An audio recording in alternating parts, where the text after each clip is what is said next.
From Carolla One Studios in Glendale, California, this is The Adam Carolla Show.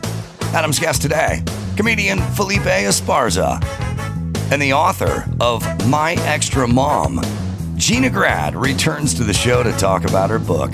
Plus, we'll do some news stories. And now, if he had an extra mom, it would be one more than he grew up with. Adam Carolla. Yeah, get it on. Got to get on a choice. We got a mandate. You get it on. Thanks for tuning in. Thanks for telling a friend. Good to see you, Felipe. Good to see you too, man. I love that voice. And, of course, Chris Max Pat is over there. I was watching you, really your backside on that Netflix rom-com. You people. Yeah. You people. But the thing that was funny is when you kind of played the drug dealer at the strip club, but when you walked on from a sort of three-quarter side back angle, I knew it was you. Oh, thanks. I don't know if that's a compliment. Yeah, I'm glad. saying. I always tell people, man, if you blink, you're gonna miss me. Yeah. But then when the voice kicked in, I knew immediately. Yeah, that scene took all day to shoot because they had like 300 extras walking around. It's supposed to be like a strip bar in Vegas. And Eddie Murphy has like 3 stunt doubles. Really? So what's his name? Andrew Schultz. He mentioned that when he was talking to him, he kind of like messed up the line, and then they did the reversal. Eddie Murphy did his lines, and then when he did his lines again, Eddie was gone. They brought in like the stunt double. Yeah, you're saying stunt double, but it's more like kind of a body double. A body double, yes, because that guy plays all the physical stuff, like Eddie driving, and like the back of Eddie's head, that's always him. So Eddie just doesn't want to be there. Yeah. Which I kind of get that vibe from him. But and it stunk in there too, man. Like it was sweaty and there was a lot of asses moving around. He noticed right away, man. It smelled like ass in here. Did you get a chance to talk to Eddie at all? Man, I had like 3 lines, and everybody waited for Eddie to come in, and then he came in with like a bodyguard, his best friend, and his assistant, and he just didn't say nothing, and he just pointed at me, and he said, "You're a funny motherfucker." Oh, really? Yeah. You sure that wasn't his body? Yeah, I was going to say, it's probably that's his what double. I thought. Yeah. But then I thought, I was like, okay, oh, thanks. And then Andrew mentioned it on his podcast because, you know, he grew up watching Eddie Murphy and he was kind of nervous too. You know, he was hoping, you know, maybe like, hey, you can do my podcast or whatever. But yeah, man, he told me I was funny, a motherfucker in front of everybody. And the next day, Jonah Hill came up to me in my dressing room. Hey, man, isn't that rad that Eddie told you were funny? And I said, yeah, that was pretty cool, man. And then the director also, Kenya Barris, told me, isn't that awesome that he told you were funny? He hasn't told me I'm funny yet, and I wrote Blackish. Yeah. Yeah, you'd think, being you know, one of his own and having a show called Blackish, he would have brought that up. But I thought it was cool because I remember coming home from junior high school, Hollenbeck Junior High School in Boyle Heights, and walking to my house, you know, walking through the projects, and there was a bunch of gangsters sipping 40 ounces and smoking PCP and smoking marijuana, and they were listening to Eddie Murphy Delirious on their boombox. And I listened to them, man. Like I was like watching it, listening to till they told me to fuck off. And but to see him, you know, in person, like that was like wow, you know, like a dream come true, man. Yeah. Like, yeah. Is I made it? You know, I was thinking about this for myself, but I'll apply it to you. I have conversations with people all the time when they're talking about work or they're talking about retiring or they're talking about, you know, the road's hard and you got to get up there and you got to sweat it out on stage and stuff. And I go, it doesn't feel like work to me because of where I'm from and what work used to be. And I feel like that's a base that gives me a halfway decent attitude now because, you know, someone goes, they want you to do this guy's podcast, but I'm telling them you don't have time for this stuff. And I go, what? Do what? I just sit there and talk? That's all I did. That's what I did during my lunch break. And I just wondering, for you, having a base of work in poverty and like working in a warehouse and just sleeping on the floor and all that. I mean, I know it sounds trite, but what I'm saying is that's not a type of Mexican soup. That's different. What I'm saying is aren't you thankful for your horrible, miserable base that you have and all the horrible jobs you've had? Now you just go out and walk on stage with a drink in your hand and get paid? Yeah, man, because at first you don't notice what's happening in your life, but you're also building a lot of character. Mm-hmm. You get to know like all these different types of people. And, I'm like an everyday guy.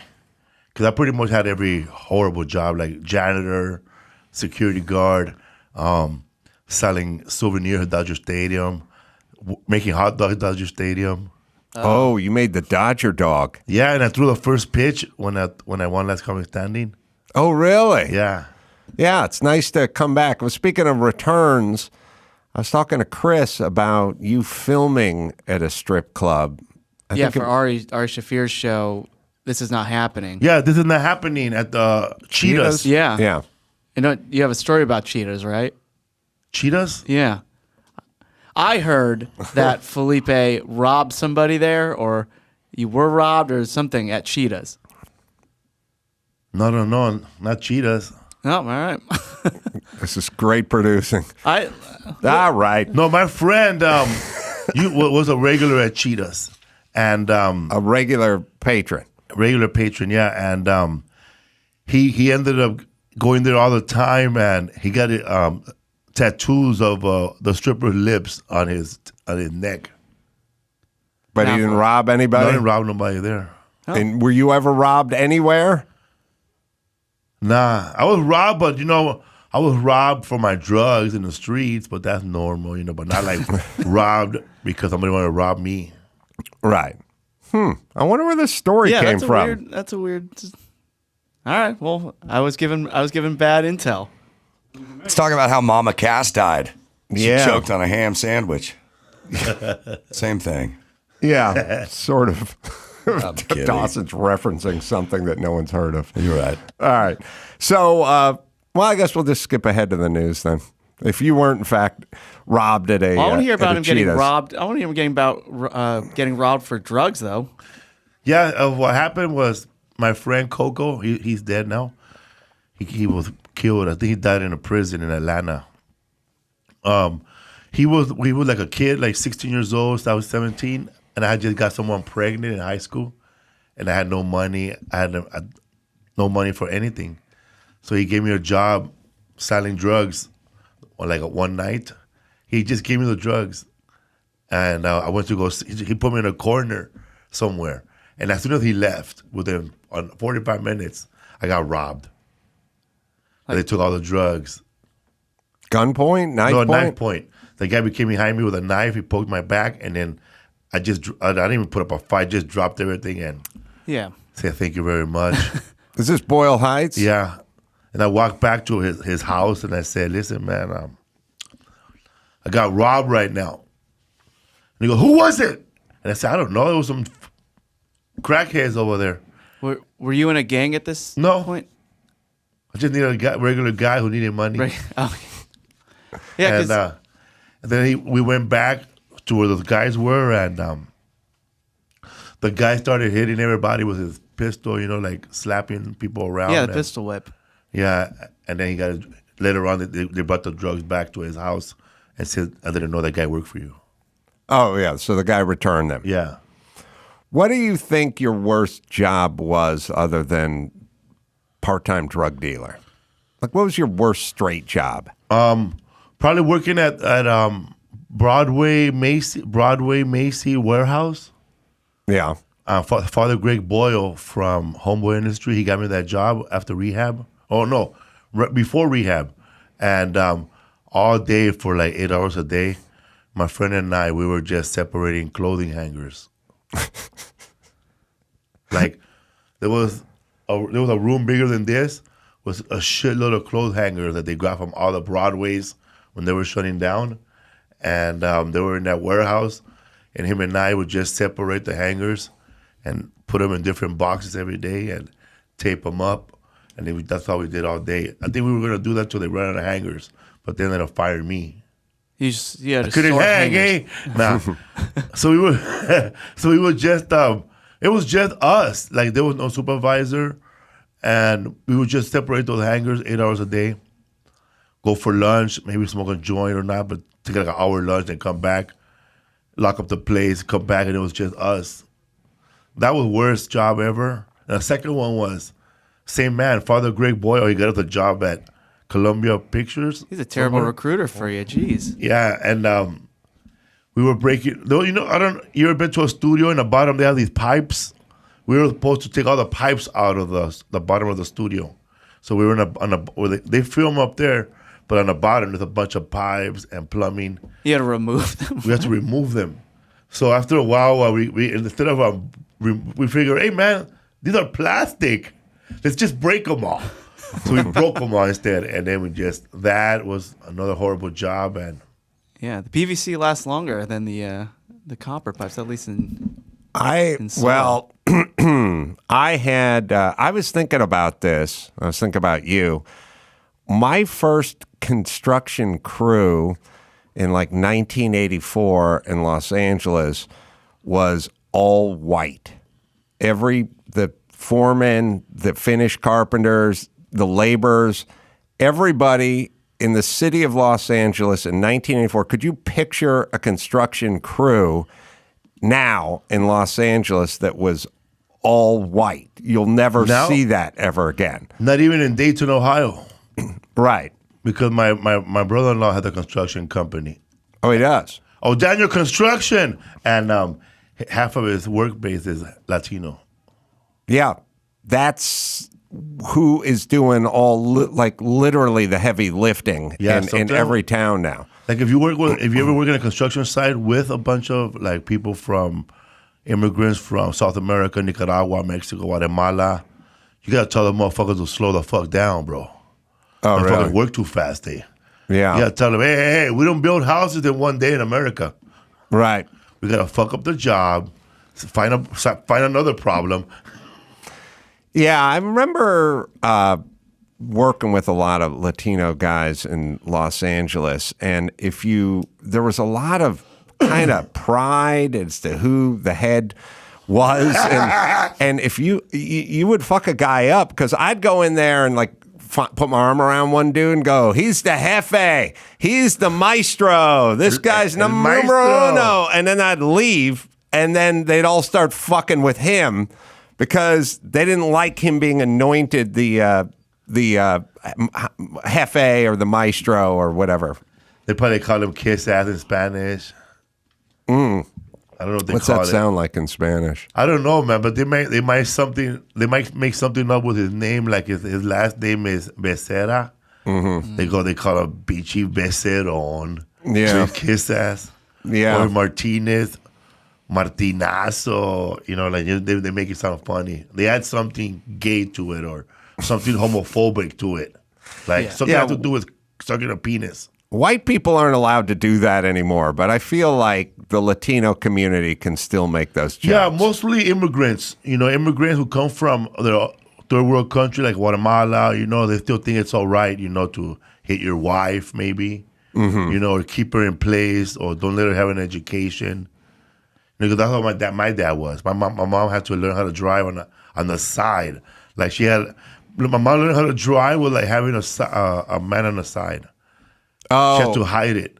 It was like cheating. It was cheating. Really? Yeah. In that community? Like I get the Muslim community. So but my dad didn't teach my mom how to.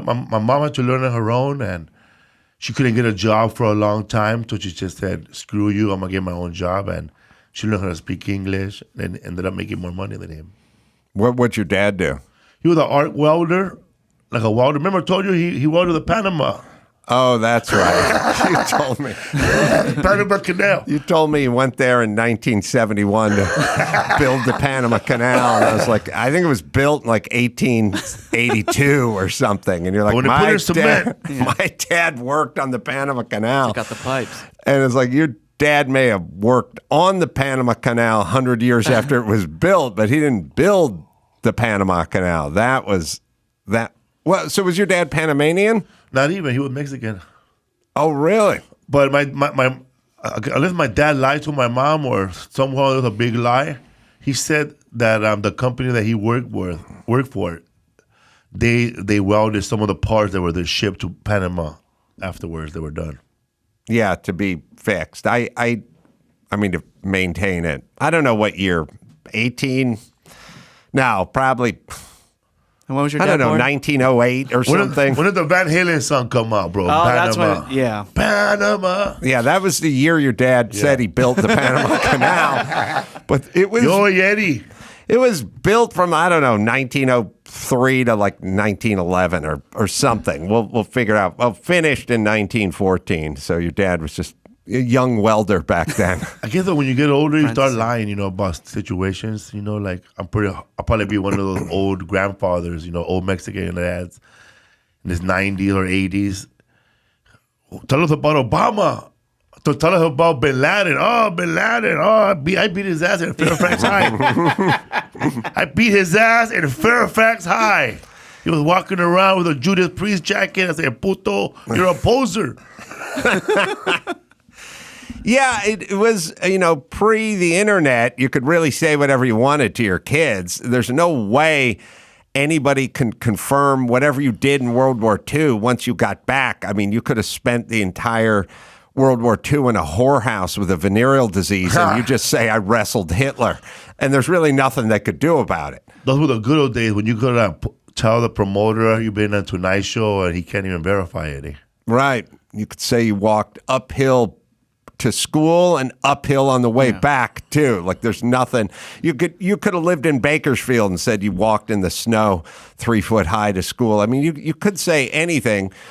Now you can't, although it's kind of interesting in that even with the internet and everything being searchable, people can just still say whatever the fuck they want. I mean, there is no, it can be verified, but it still doesn't stop them from saying it. Like Joe Biden just says crazy things about his past all the time. It's not true, but you just do it, and then eventually it becomes it, to tie it back to Dawson and Mama Cass choking on a ham sandwich. If there's someone who knew, whenever they make these statements, if there's someone from high school or junior high, that guy's full of shit. I remember I beat his ass. Yeah, my family...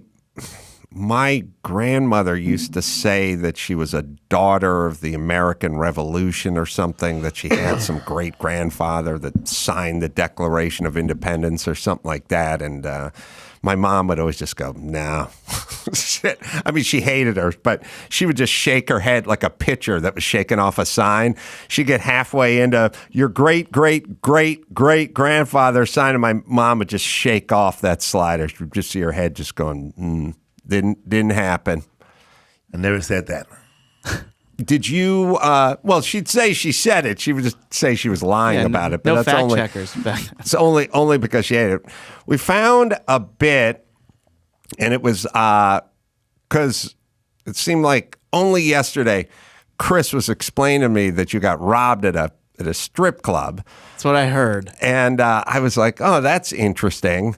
So maybe we can tell some strip club stories. I don't know if you've spent much time not filming or not being complimented by Eddie Murphy in a strip club, but it made me think of this old man show bit that I never played for anybody on this program before, and I didn't even remember it. But somehow when we were talking about strippers and strip clubs, it jogged a memory. And this was I think it was a PSA. It was a commercial we did on the Man Show about adopting strippers. We'll play that.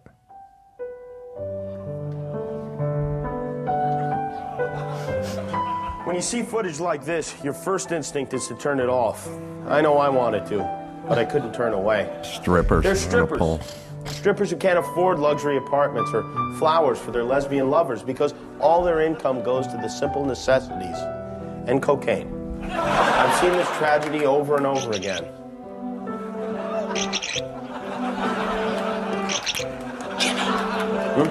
Oh, but I've also seen them help. For just a few singles a day, you can sponsor a stripper through the Adopt a Stripper Foundation. It's not a lot of money, but For these desperate girls, it can mean clothing, medical care, and most importantly, nourishing food. How do you know your contribution is making a difference? You'll see it every month on a personal photo of your stripper's smiling face. Showing her ass. In letters, lovingly written by the actual stripper you're sponsoring. Dear Jimmy, thank you so much for the money. You are a wonderful person. And by the way, I'm not holding this pen with my hand. She wrote it with her own vagina. Won't you please make that call? God, I forgot about that bit. And now it was not even I was thinking about another bit. I wasn't even thinking about this bit. We must have did a bunch of stripper bits. Yeah, I don't think it was Adopt a Stripper, but that was funny. Yeah, man. You been to a lot of strip clubs? Yeah, I did. Back in the day, Bob's Classy Lady. In Van Nuys? Van Nuys. I had a stripper girlfriend that worked there for a while. Yeah. Yeah. That was a pretty dicey place. It was very seemed to me. dicey, man. It was by the train tracks. Do you remember her stripper name? Yeah. The only reason I remember my old stripper girlfriend's name is because I made a joke about it. Otherwise, I can't remember anyone's name, especially their fake names. But she worked at the Star Garden in North Hollywood. She also worked at Bob's Classy Lady before that. And I liked her so much, I liked her work so much as a stripper that I would announce, before we started dating or anything, I would announce that I'm heading to see her, and that's how I remember her name. So her name was Catlin. And then I would tell my friends, if I was getting bored with them, like drinking beer somewhere, I would go, I'm going to go to the Star Garden and I'm going for a CAT scan. That meant I wanted to stare at Catlin's ass, and I just called it a CAT scan. And that's how I remember her name. And the reason I ended up, love was found when I went to my buddy Philip the Juggler's bachelor party, and we ended up at the Queen Mary, which was a drag, tranny show in Studio City. And after about 10 minutes, the novelty had worn off. And I just said, we're not spending a bachelor party looking at a bunch of fat he-she's rubbing against our knees, paying too much for drinks. Let's all get up, and we're going to Star Garden. So we got up and we went to Star Garden. But I left my truck behind I got in someone else's car, and we drove out there. And then I found myself, having a CAT scan. And then everyone else slowly just sort of drifted out of the place, and then it was sort of closing time, and I was just sitting there with Catlin, who I liked, and she offered me a ride back to my car. Whoa. Yeah, and the rest was history. Yeah. Mm-hmm. Whoa. That doesn't happen anymore. No, you couldn't trust anybody. Are you the jealous? You're obviously not a jealous type if your stripper's a girl or your girlfriend's a stripper. I mean, this place I was kind of the jealous type. Like, most 26-year-olds are the jealous type. All 26-year-old dudes are kind of the jealous type. But this place was like flash dance. It wasn't really like stripper like you'd think. Okay. It was just kind of more kind of burlesque and whatever. And, the cash was good. But I told her once we moved in together, I was like, you can't be a stripper. You got to get a job.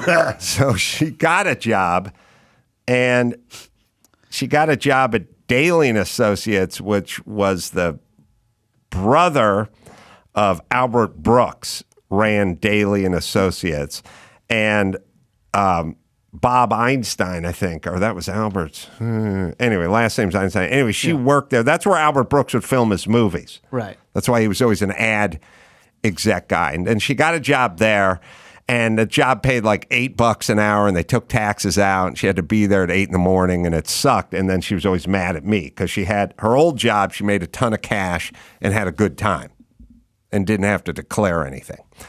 All right. We should. Bob Einstein is Captain Dave? Or Dave? Yeah. So Super Dave. Yeah, Super Dave. It's Albert Brooks, Super Dave, and Bob Einstein. Yeah, and their dad was that comedian. He goes, "You want to buy a duck?" Yes. Yeah. The dad who died on stage. Yes.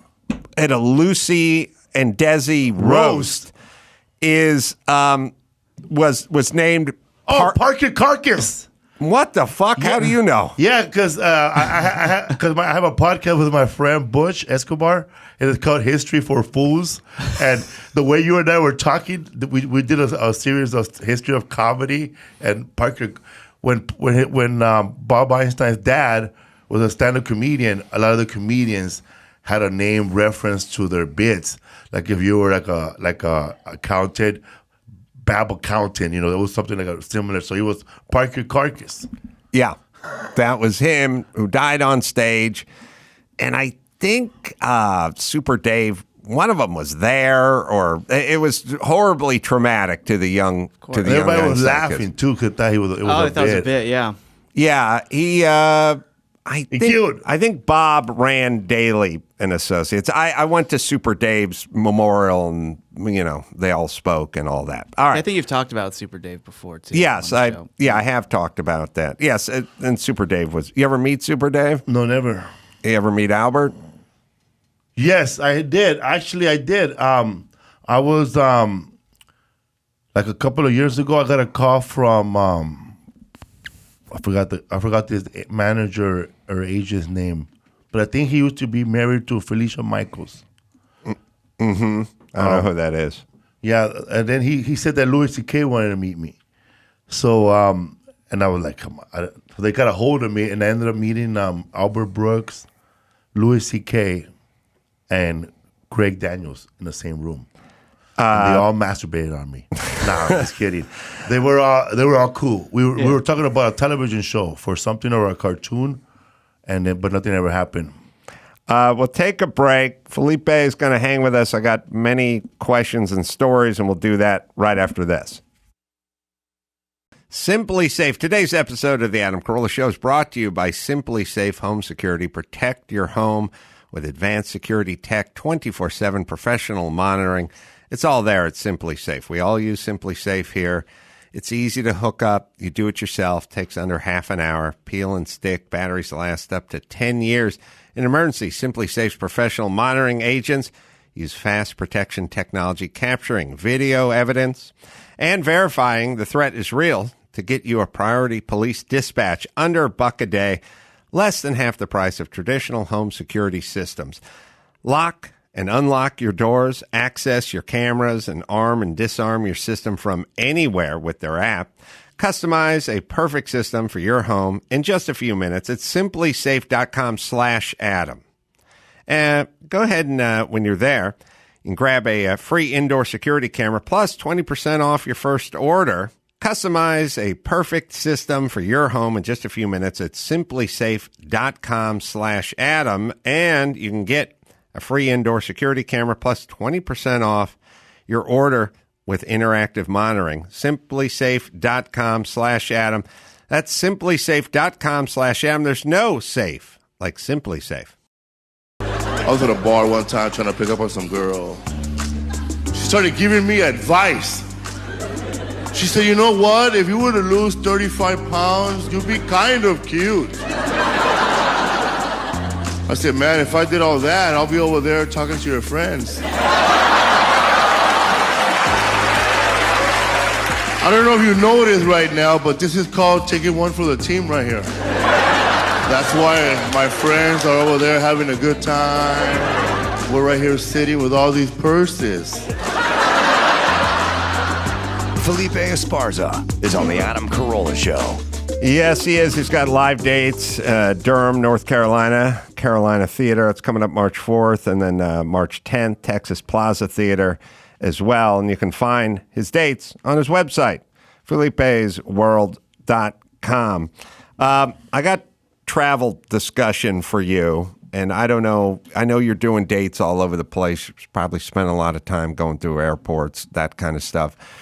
Chris will back me up on this one. I am 0 for 27 on access to airport lounges. I cannot get into any airport lounge. I put Emmy, who's doing all the travel, I'm like, I want you on this. I want to know if I can get into this airport lounge. He has guaranteed me. Typically, when Adam tries to get into the lounge, he has that black Amex card, like the super ultra one, and he flashes it to him, and they go, sorry, not unless you're flying international, or it doesn't work here. Either way, he walks away, head hanging low. Yeah, we had Emmy assured me I'd get into one. I think when we left LAX, but they only took international travel, and I wasn't flying international. And then he assured me I was going to get in one. Was that in Florida? We're flying out of Florida, Southwest? Yeah, we're flying out of Florida, Southwest. And there was one, he said, this is a lead pipe lock cinch. Called ahead. But it wasn't in the terminal we were in. We're in the South. Like, you'd have to go back out through security and go back out to the street. So, Emmy, how does that vetting process work? Like, the Florida lounge, that was a lock, except for it wasn't in the terminal of the airline we were flying in. Well, that's why I included terminals, access through terminals 1 and 2. Now, 1 and 3.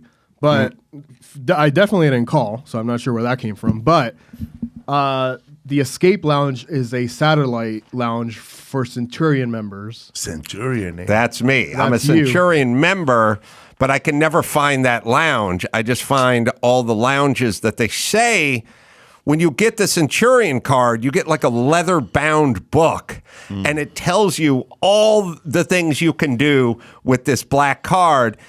Part of it is walk into any lounge and just announce you want the bottles from behind the bar and you'd like to have sex with the thinnest person who works here. And then you walk up to the place and they just wave you off if no purchase. You have to be a reptilian. To be what? Reptilian. Yes. Yes.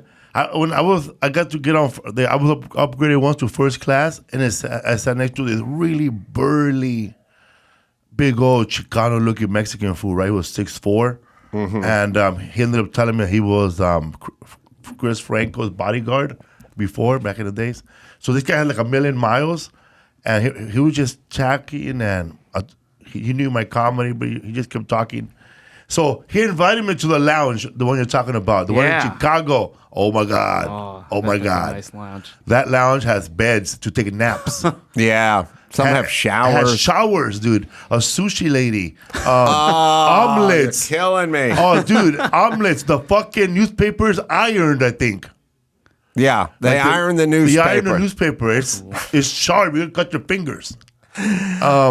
When you leave that area, though, to go back to your flight, you feel the difference right away, man. I don't know what it is, attitude, but you feel 10 feet tall. You feel like going back, like in that Chappelle sketch video.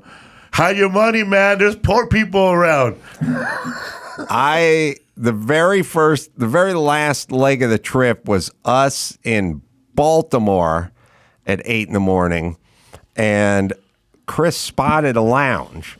And it was a lounge that's some sort of weird universal lounge where you priority pass. You have this priority card. I don't even know where it comes from. It's not very exclusive, and it's a bad lounge. Normally there's a long line for the priority pass, and I was probably said to Emmy or somebody like, it's not even worth the priority one. But this one I looked up. It said priority, and there's nobody there. And I was like, oh. Now I do have a lounge I could use because I'm definitely in the priority pass system. And I walked in there, and the woman sitting behind the counter did not really speak English, but she was born here. She was Baltimore educated. And I just showed up and I said, I'm in the priority, I'm in the system, but I don't have my card on me. And she's like, then you can't come here then. And I was like, but I know I'm a member, so can you just look me up in the computer? And she's like, no. And I'm like, so I'm a member of the Priority Pass Lounge, and I'm in your system. Yeah, that's and I'll show you my ID. And she's like, no. Everything's like, going digital right now anyway. I can't don't believe this. They don't even take Not only did the airplane, I don't know, we flew home United or American, or not only do they not take cash, they don't take credit cards. That's how digital everything is now. And she was just sitting there behind a computer screen, just looking at me, going, "Where's your pass?" And I'm like, "I stopped carrying it because it doesn't work. But if we're here, let me just give you my name." She's like, "Nope." And I was like, "Perfect. Yeah. This is I'm batting 1,000 with lounges. Even the one I'm a member of, she won't type in. I don't know, what is that? Like, is Emmy, or like, what is the protocol when someone stands there and goes, "Can you type my name into the system to see if I'm in here?" Well, for Priority Pass, you have an app on your phone that pulls up the card right away digitally. That's the way Matt and I used to do it before. But then you asked to take off Priority Pass lounges. Right, because they never worked, but it's only because they were always crowded because they were handing them out like popcorn and everyone got onto it. Right. I hate when they have a person like that right there because you really can't flirt or be funny or throw it in an American reference. Like, "Hey, man, how about those 49ers?" Or how about, just try to talk your way first. Yeah. No. Sometimes you smooch a little bit before, like, you smooch a little bit, right? And then you ask, and then they give it to you. But people like that, I think they put them exactly for that reason. So they could just give you the, "Sorry, no. Yeah. No, They need to be hard ass. Well, you're doing an accent. She was a black chick from Baltimore who had like a first grade education. Like, I don't know. Like, I would say that, like, she sounded like a sharecropper from 1871. She's like, "You can't know for here." No, okay? No, you leave now. And I would always say to Chris, "Why are you putting this person as the tip of the spear? This is like the face of the lounge. This person who has no education, can't really speak English." I don't think she wanted to type my name into anything, but she was just like, "Go away." And then I think Chris said, "That's what they want." Yeah. You want that person there going, "You go now.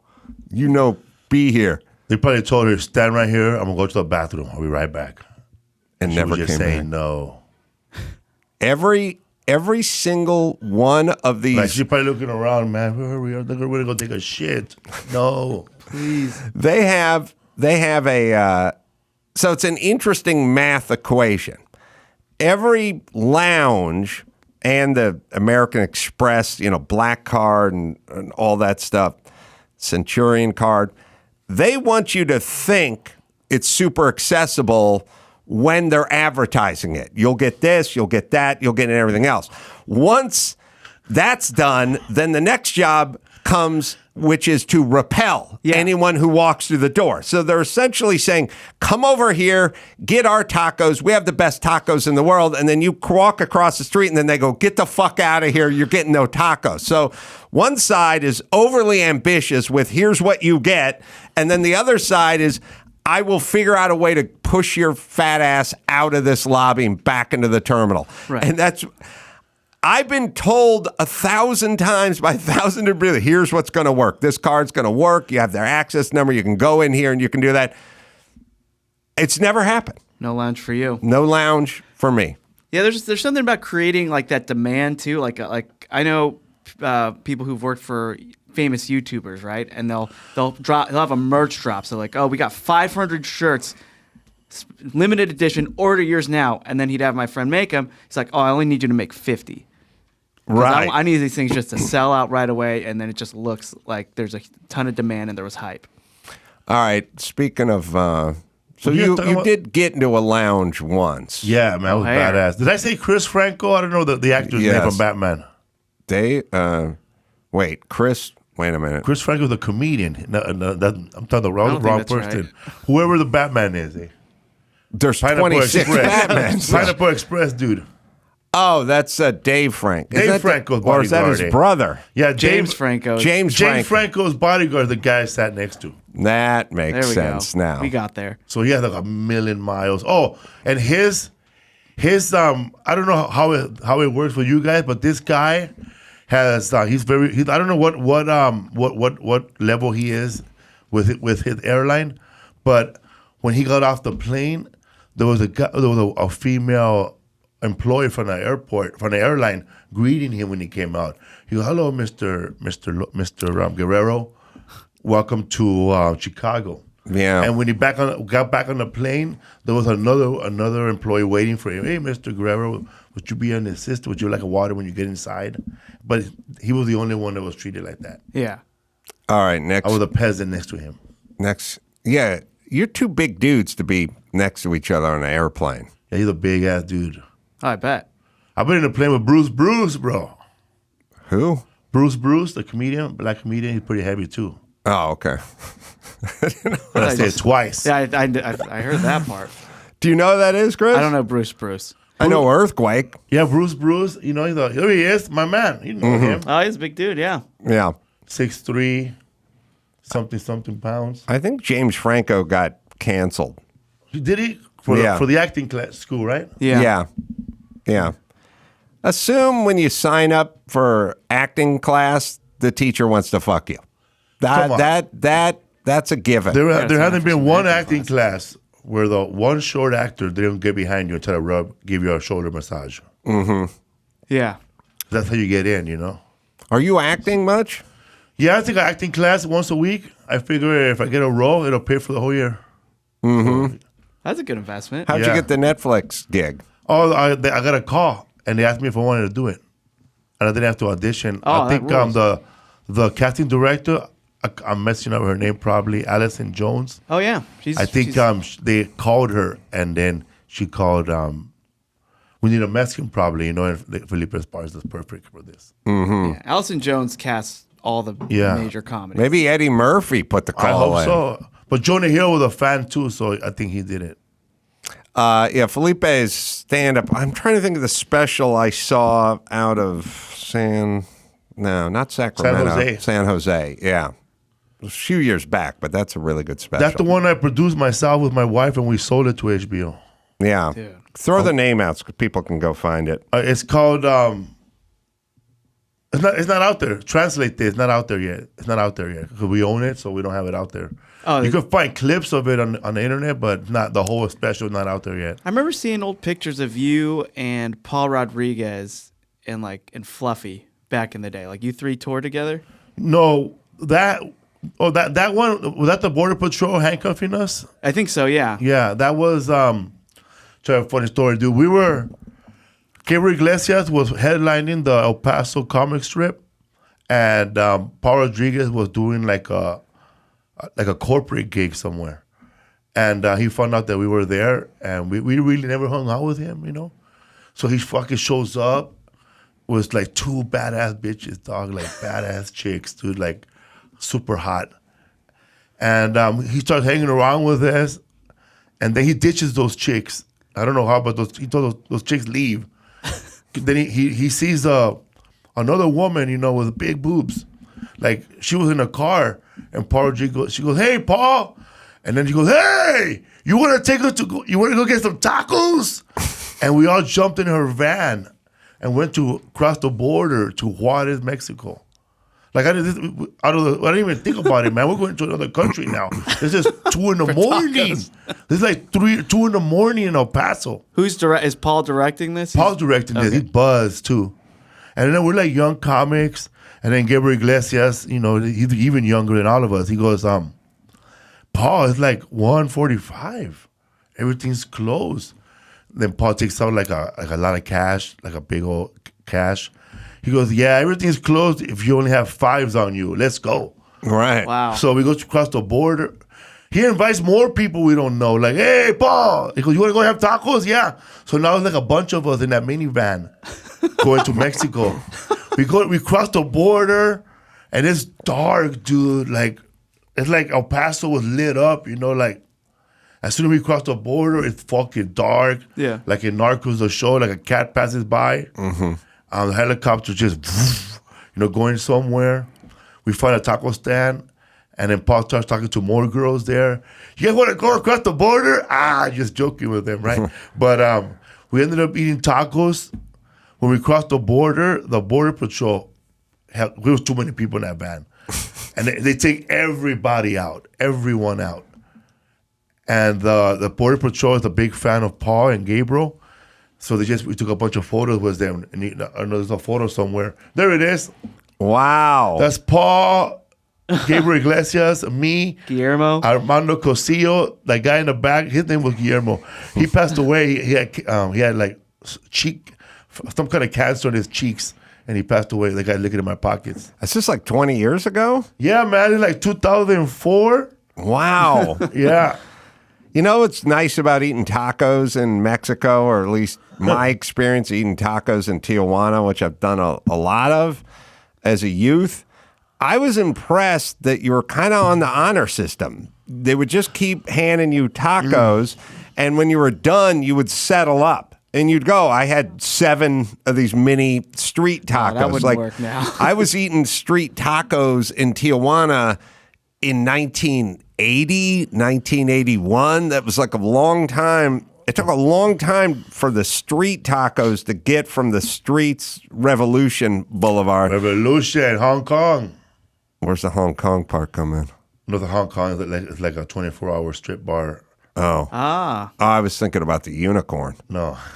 I didn't have the Hong Kong. Hong Kong is new, but now they have Adelitas. You probably remember that one. And Club Chicago shut down. And now they have Cheetahs and Deja Vu. So rumor has it right now that the Hong Kong strip bar only wants to hire Mexican women. Because a bus load of Colombian women came in from somewhere, I guess.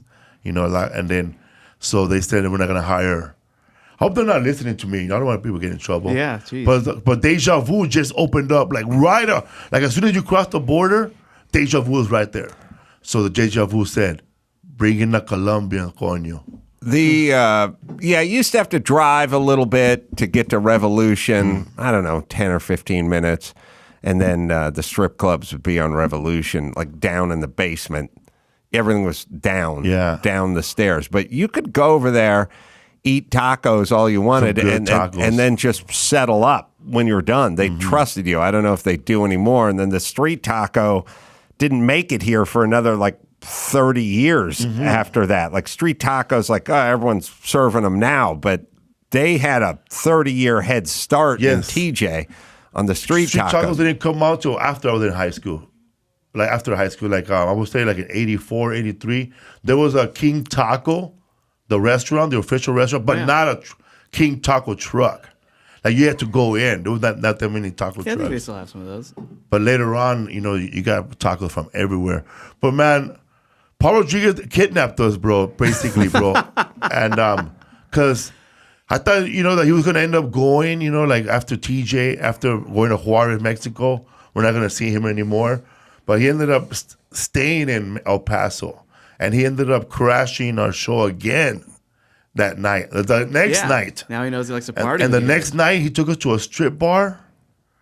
And, it was like, we ended up in another minivan with him. Of course. And then like I knew the night was over for me and not for him.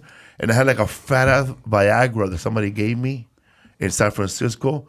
Because we had met a drug dealer in San Francisco he kidnapped us because you ever hung out with somebody that you're trying to leave, but he has an excuse for you to stay? Like I told him, bro, we got to go, bro. We have to get up real early. We got to go catch a flight.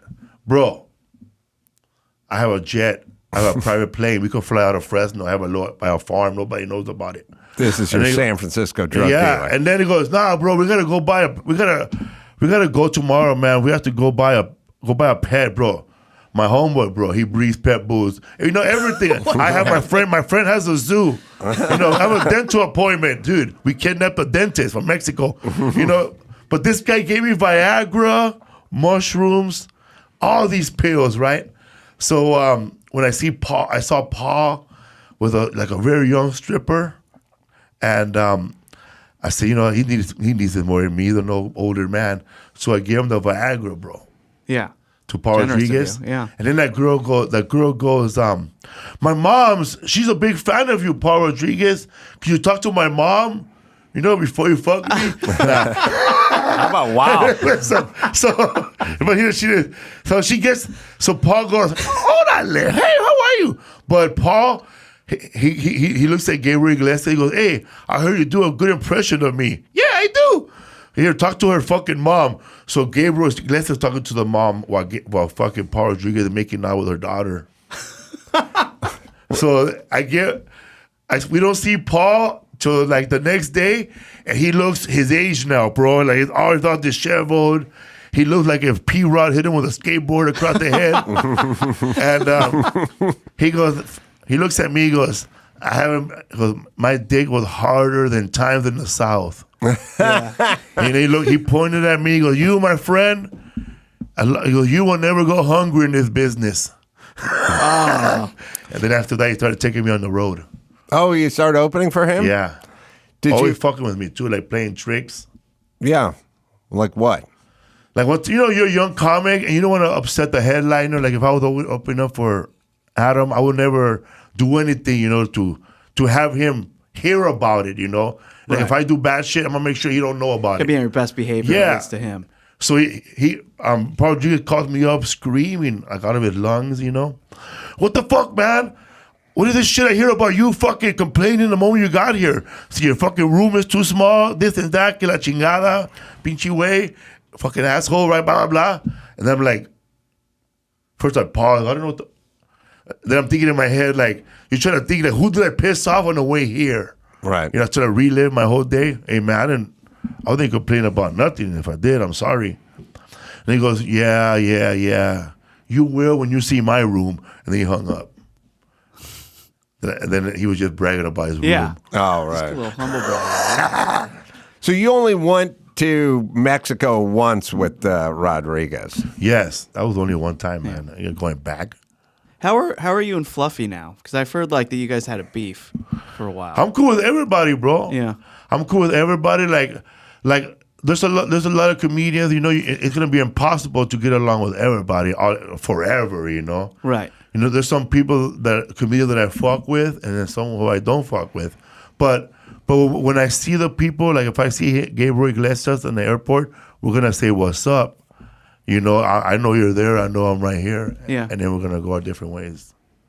But we're going to show our face. Like if somebody wants to take our photo, we're going to be together and all that. Yeah. But we're not really hang out. You know, like he's already like has his inner circle now, you know, and his friends that he does things with, and I'm not included. That's cool. I got my friends. Yeah. Sounds like there's half a beef. Speaking of beef, I'll tell you how it happened if you want to really know. I mean, I won't get in trouble, right? And I can come back and sue me. No. He told me how he lost his virginity when he lost it, and then I started telling that story on stage, and he got upset. But this guy tells stories about me. You know, I thought, you know, since you tell me something, I tell you something, you make a living telling it on stage, that I feel like, oh, I could talk about what happened to you too, right? But then I found out, nah, bro, don't do that. Because, you know, his comedy is more like geared to children, I guess. Rated G. Right, yeah. So he didn't want no nasty things out there. I understand. I fucked up. Sure. Let me, taco rankings, because I did a definitive experiment last Sunday. I showed up very late to a party. There was a taco party, and the only meat left was chicken meat.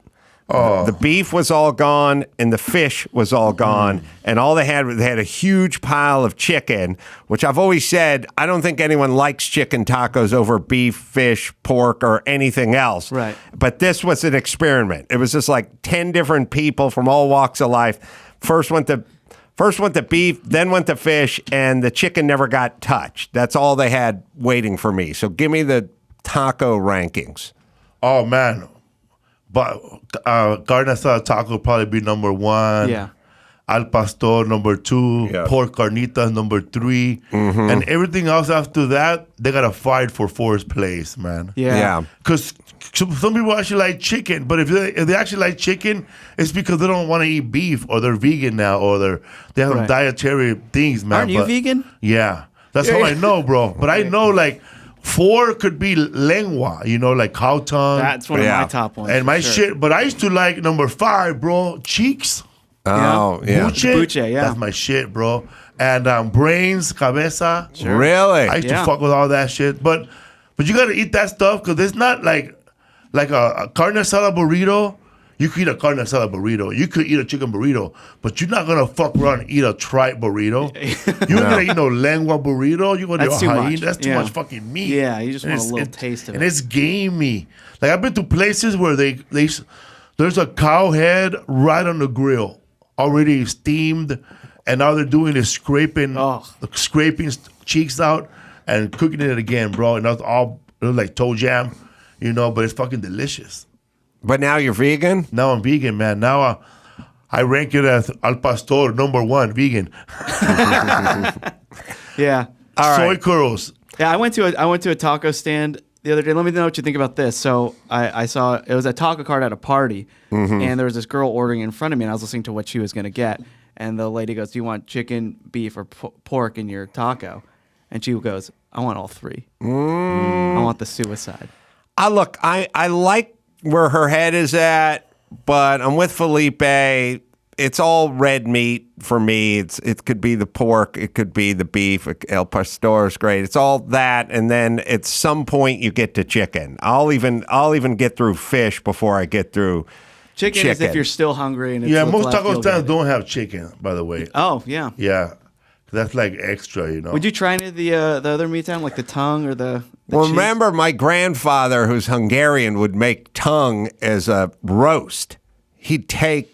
He'd show up to the Lucky supermarket in North Hollywood and be the only person there that said, "I'll take the part of the cow that nobody else wants." Yeah. And he'd take the tongue and he'd put it in a big kettle, chopped up onions and carrots and celery and a broth and everything, and he'd just cook it in this big pot, so it ended up being like a pot roast. But a pot roast at the time was probably $13, and the tongue was like $6, and he could do the same thing. So I ate tongue as a kid. I thought it was weird. I didn't really like it. I was like literally cutting the tongue at that point. But I grew up eating that shit. You guys watch The Sopranos, right? Richard Pryor, he showed up to Tony's house one time, and I was watching it recently, and he brought tripe. Yeah. It was marinated with marinara sauce. At first, when I saw it, I was like, "Oh, that's fucking gross," because I'm used to eating tripe and menudo, right? Yeah. Like that. But you ever had it? No, Italian I don't but know if that's like I have. Southern, northern stuff, right? That's stomach, right? Yeah, it was It's tripe. stomach lining, yeah. Richard Pryor brought cut up tripe, and it was with marinade like that. Yeah, I love tripe. the cone. Terrible for my I gout. love that cone, man. I wonder. Honeycomb, I right? feel like the Mexicans and the Jews are really the stunt eaters of our society. You know what I mean? They don't have anything else in common, but what is in common is they will eat parts of the animal that other people and cultures will not eat. Man, I had menudo the other day, and they're like, "Do you want the foot in it?" Like, you know what I mean? Yeah, like, la pata. the pata. the hoof. Yeah, The hoof, they yeah. throw it in there. My grandfather would sit around and lament that in 1975 in North Hollywood he couldn't get fattened goose liver. He wanted that goose liver of the olden days in because it was illegal. That's foie gras, right? Yeah, they would literally just take loaves of bread and stuff it down the face of this goose until it's alive, right? You force until feed it it. exploded, Yeah. and then they'd grab the liver and spread it on everything they was like butter. could, and he was Yeah. like, "Oh, if only." Does the goose or the duck die because of the stuffing, or it just dies because you kill it? I think they I think they kill died. it. They would probably kill it, but it was dying miserable. because it was Yeah. over force fed. All right, let's take a break. We'll do some news. Gina's coming up as well, and we'll do that right after this. Well, I want to thank O'Reilly Auto Parts for climbing on board in 2023. You know, I love cars. To me, they're like my children. I have a truck. I got an SUV. I got sports cars. I got race cars, and they're all cars. That's the key. And if you love cars, then you got to love O'Reilly Auto Parts. It's O Rewards Bonus Points Month at O'Reilly Auto Parts. Shop in-store or online to get points and rewards sent straight to your phone or inbox. Get 2, 3, or even 4 times bonus points on select purchases to get you to your next reward even faster. Receive a $5 reward for every 150 O Rewards points. If you're already an O Rewards member and not receiving your rewards, just add your email or mobile phone number and get a $10 reward for updating your existing account. Sign up is quick and easy at O'ReillyAuto.com, or you can do it in store. That's O'ReillyAuto.com. It's time to check Adam's voicemail. Thanks, man. Get it on. Got a rich man, poor man for you. Frequently opening one's hood. You could be putting your new Coach bag in your Model Y, or you could be opening the hood to get your Tercel to start just one more time. Get it on. You can leave us a message at 888-634-1744. Yeah, that's good. I came up, Felipe Esparza's here. I came up not rich man, poor man, but like good thing, bad thing. I've been sitting on it for like 3 months. Something reminded me of it the other day. People will be waiting for you at the airport. That is either really good or really bad. It's either means you're the Beatles, coming here from Europe and all your adoring fans have showed up. There's a version of that where you're just a huge celebrity and you have this, or you're some conquering hero. You killed bin Laden and now you're coming back and all the people are there. Or it's the federal government is there to arrest you. Like once you land in France, once you touch ground, you will be arrested when you walk off of that plane. Right. So it's either really good or really bad. There is no in between to having people waiting. I'm not talking about 3 of your jack-off friends. I'm talking about a large group of people waiting for you to get off of an airplane. All right, Chris, you got some news over there? Yeah, another catalytic converter story. Yeah, I'm sure you've been hearing about it too. Everybody's catalytic converters getting still, including the Wienermobile. A lot of tripe eaters stealing those catalytic converters. I mean, statistically, it is. I believe it. It is Hispanic women. Like someone told me it's a cartel operation. Wow, maybe the catalytic cartel. Yeah, I think the cartel is sort of like Budweiser, which they sit around and they let some little boutique beer brew their own whatever, and they watch it for a little while. And then at some point, it starts to get a little traction and it gets a little popular, and then they come in and they just buy it. Because they, Budweiser or Coors or whatever, you'd have no idea how many these little boutique beers, they don't tell you. They don't put Budweiser on the label. They want you to still think you're getting a Stone IPA or whatever the. And I don't know if they bought Stone, but what I'm saying is tech companies do that. Beer and booze companies do that. I think cartels do that. Like they sit around. They operate like a business. Right? Yeah, they're the ultimate business, and that they don't care about being woke, and they don't care about anything other than the business part of the business. They probably see that this has turned into a business, and once it turns into a business, then they slide in. We've had people tell us that the lady selling the ghetto dogs at the Staples Center is part of the I've cartel. heard that. Like all the taco stands popping up around town. I don't know if you've seen it. Like there's so many. At my show in Bakersfield, like when I was coming to the show, there was 4 hot dog vendors right outside the theater. Yeah, and they didn't even know each other. Now, I figure how do you compete with another hot dog stand that's already there? Yeah, and how do you decide who I'm going to buy from? Right, they're Me, I go for the lady with the saddest look. But they're also gauging your fans. Yeah. Look, these people will eat these street dogs. I went up on stage. I said, "Man, those hot dog ladies are not working for me. I asked for 10%. They don't want to give it to me." But how do you decide? Like, there's 4 hot dog ladies. No, you go to the shortest line. The saddest lady. The one who looks sad, like. Oh yeah, you gotta go for the sympathy. There's sometimes they have a little kid behind them waiting, or the husband right there, security guard. Yeah. Hey, Adam, we'll be in Fresno, April 8th, so we'll see if we get the hot dog vendors out there. I bet we only get 2. All right, so someone was killed. Yeah, so a woman accidentally ran over and killed a man who was trying to steal her catalytic converter. So what happened was a car with 4 people pull up next to her and park in the space next to the woman. She's sleeping in her car. It's 2 men and 2 Hispanic men, 2 Hispanic women, and one of the guys gets out of the car, lays underneath the SUV, and starts sawing off the catalytic converter.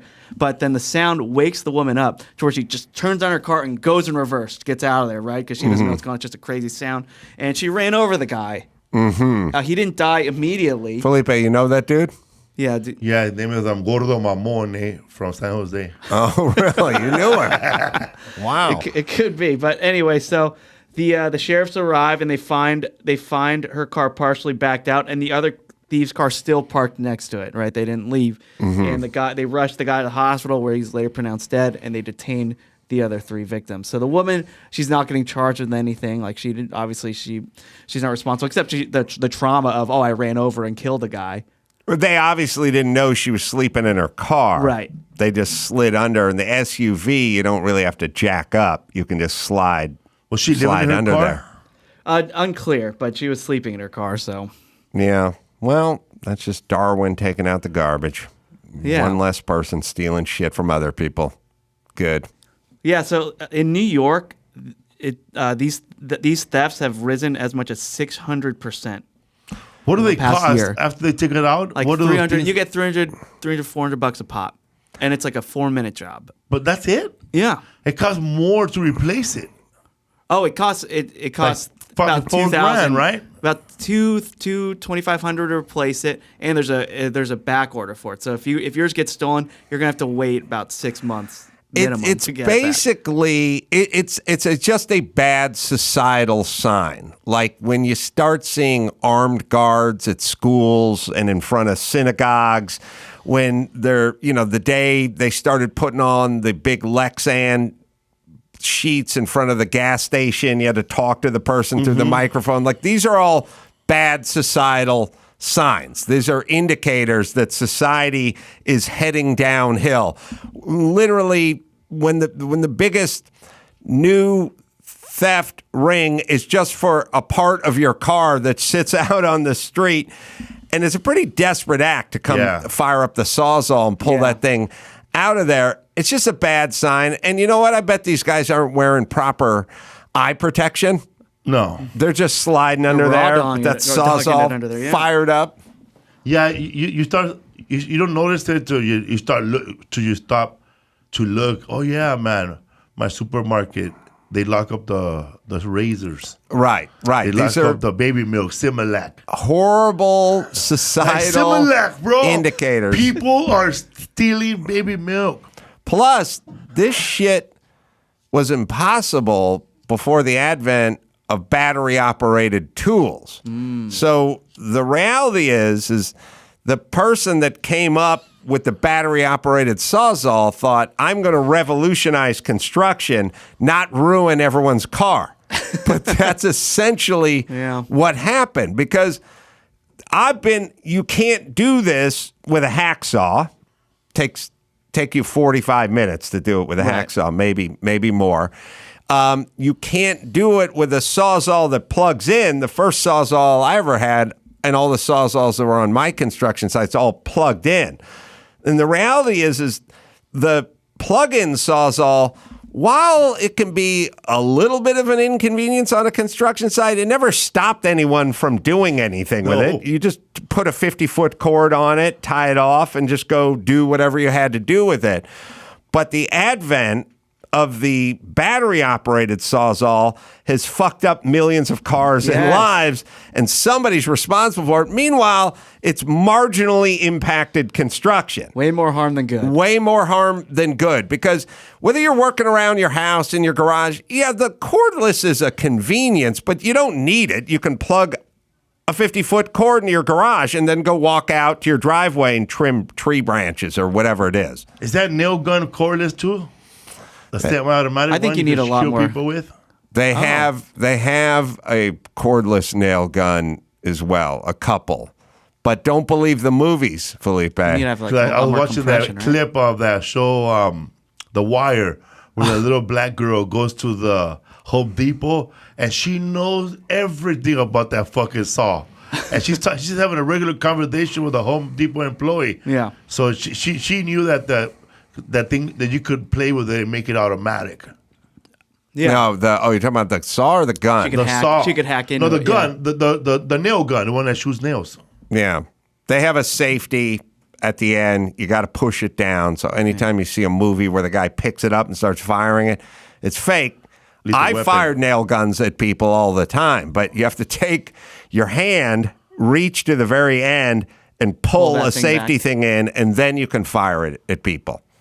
So it probably ruins all the movies for you, huh? It does. It ruins all the movies. Lethal Weapon, too. Yeah. And also, they presume that the compressor's been running all night. Like, it's Sunday. That the compressor's not running. There's no pressure in the tank. There's no. It's phony. Yeah. It ruined the movie. All right, next Have story. you ever dealt with a cartel in any way? Just growing up in Mexico, did you ever see any like? No, that? I didn't grow up in Mexico. I grew up in Boyle Heights. Oh, that's right. I dealt with the drug dealers. Yeah, that's right. Because I remember like talking to a drug dealer once, and when they busted those 400 pounds in Sylmar, California in the 90s. I asked this big drug dealer in my neighborhood.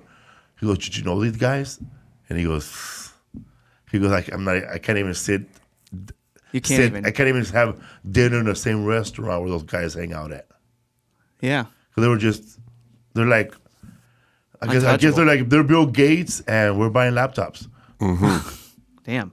All right, what else? All right, well, House Speaker Kevin McCarthy has recently granted Tucker Carlson access to all of the U.S. Capitol security footage from January 6th. And the internet is not happy. Yeah. Yeah, because of all the people to give all this footage. By the way, they originally, it was supposed to be, they said it was 14,000 hours. Now it's looking more like 41,000 hours. So maybe there's a weird typo there. But 41,000 hours of footage given to a guy who they don't, like, a lot of people don't necessarily trust to use this footage, right? So they're thinking he's going to take it. He's going to 41,000 hours. Yeah, he has producers like at this moment as we speak are probably just scrubbing through a ton of footage, and they're just everyone's afraid that Tucker's going to take it and clip it. It's probably actually 10,000 hours if you cut off all those people who fell off the building. You know. That's right, but who didn't make it in when they were falling off. Yeah, and with all these 10,000 hours, I mean, people are going to be experts at watching footage. Right? Well, I'll watch it, eh? Tucker's been saying he wants this footage for years because it's the footage. So if you want to investigate this insurrection or this riot, whatever we're calling it, then we need our footage. Vandalism. Yeah, so he's going to say that. Then they're going to give it to him, just like they would on the left if this was a Democrat. They would do the same thing. They would go find their buddies at CNN and give them that. Right. And the thing about it is he's definitely going to find stuff that helps his case, but it's footage. So, you can't really cook it. It's still going to be footage.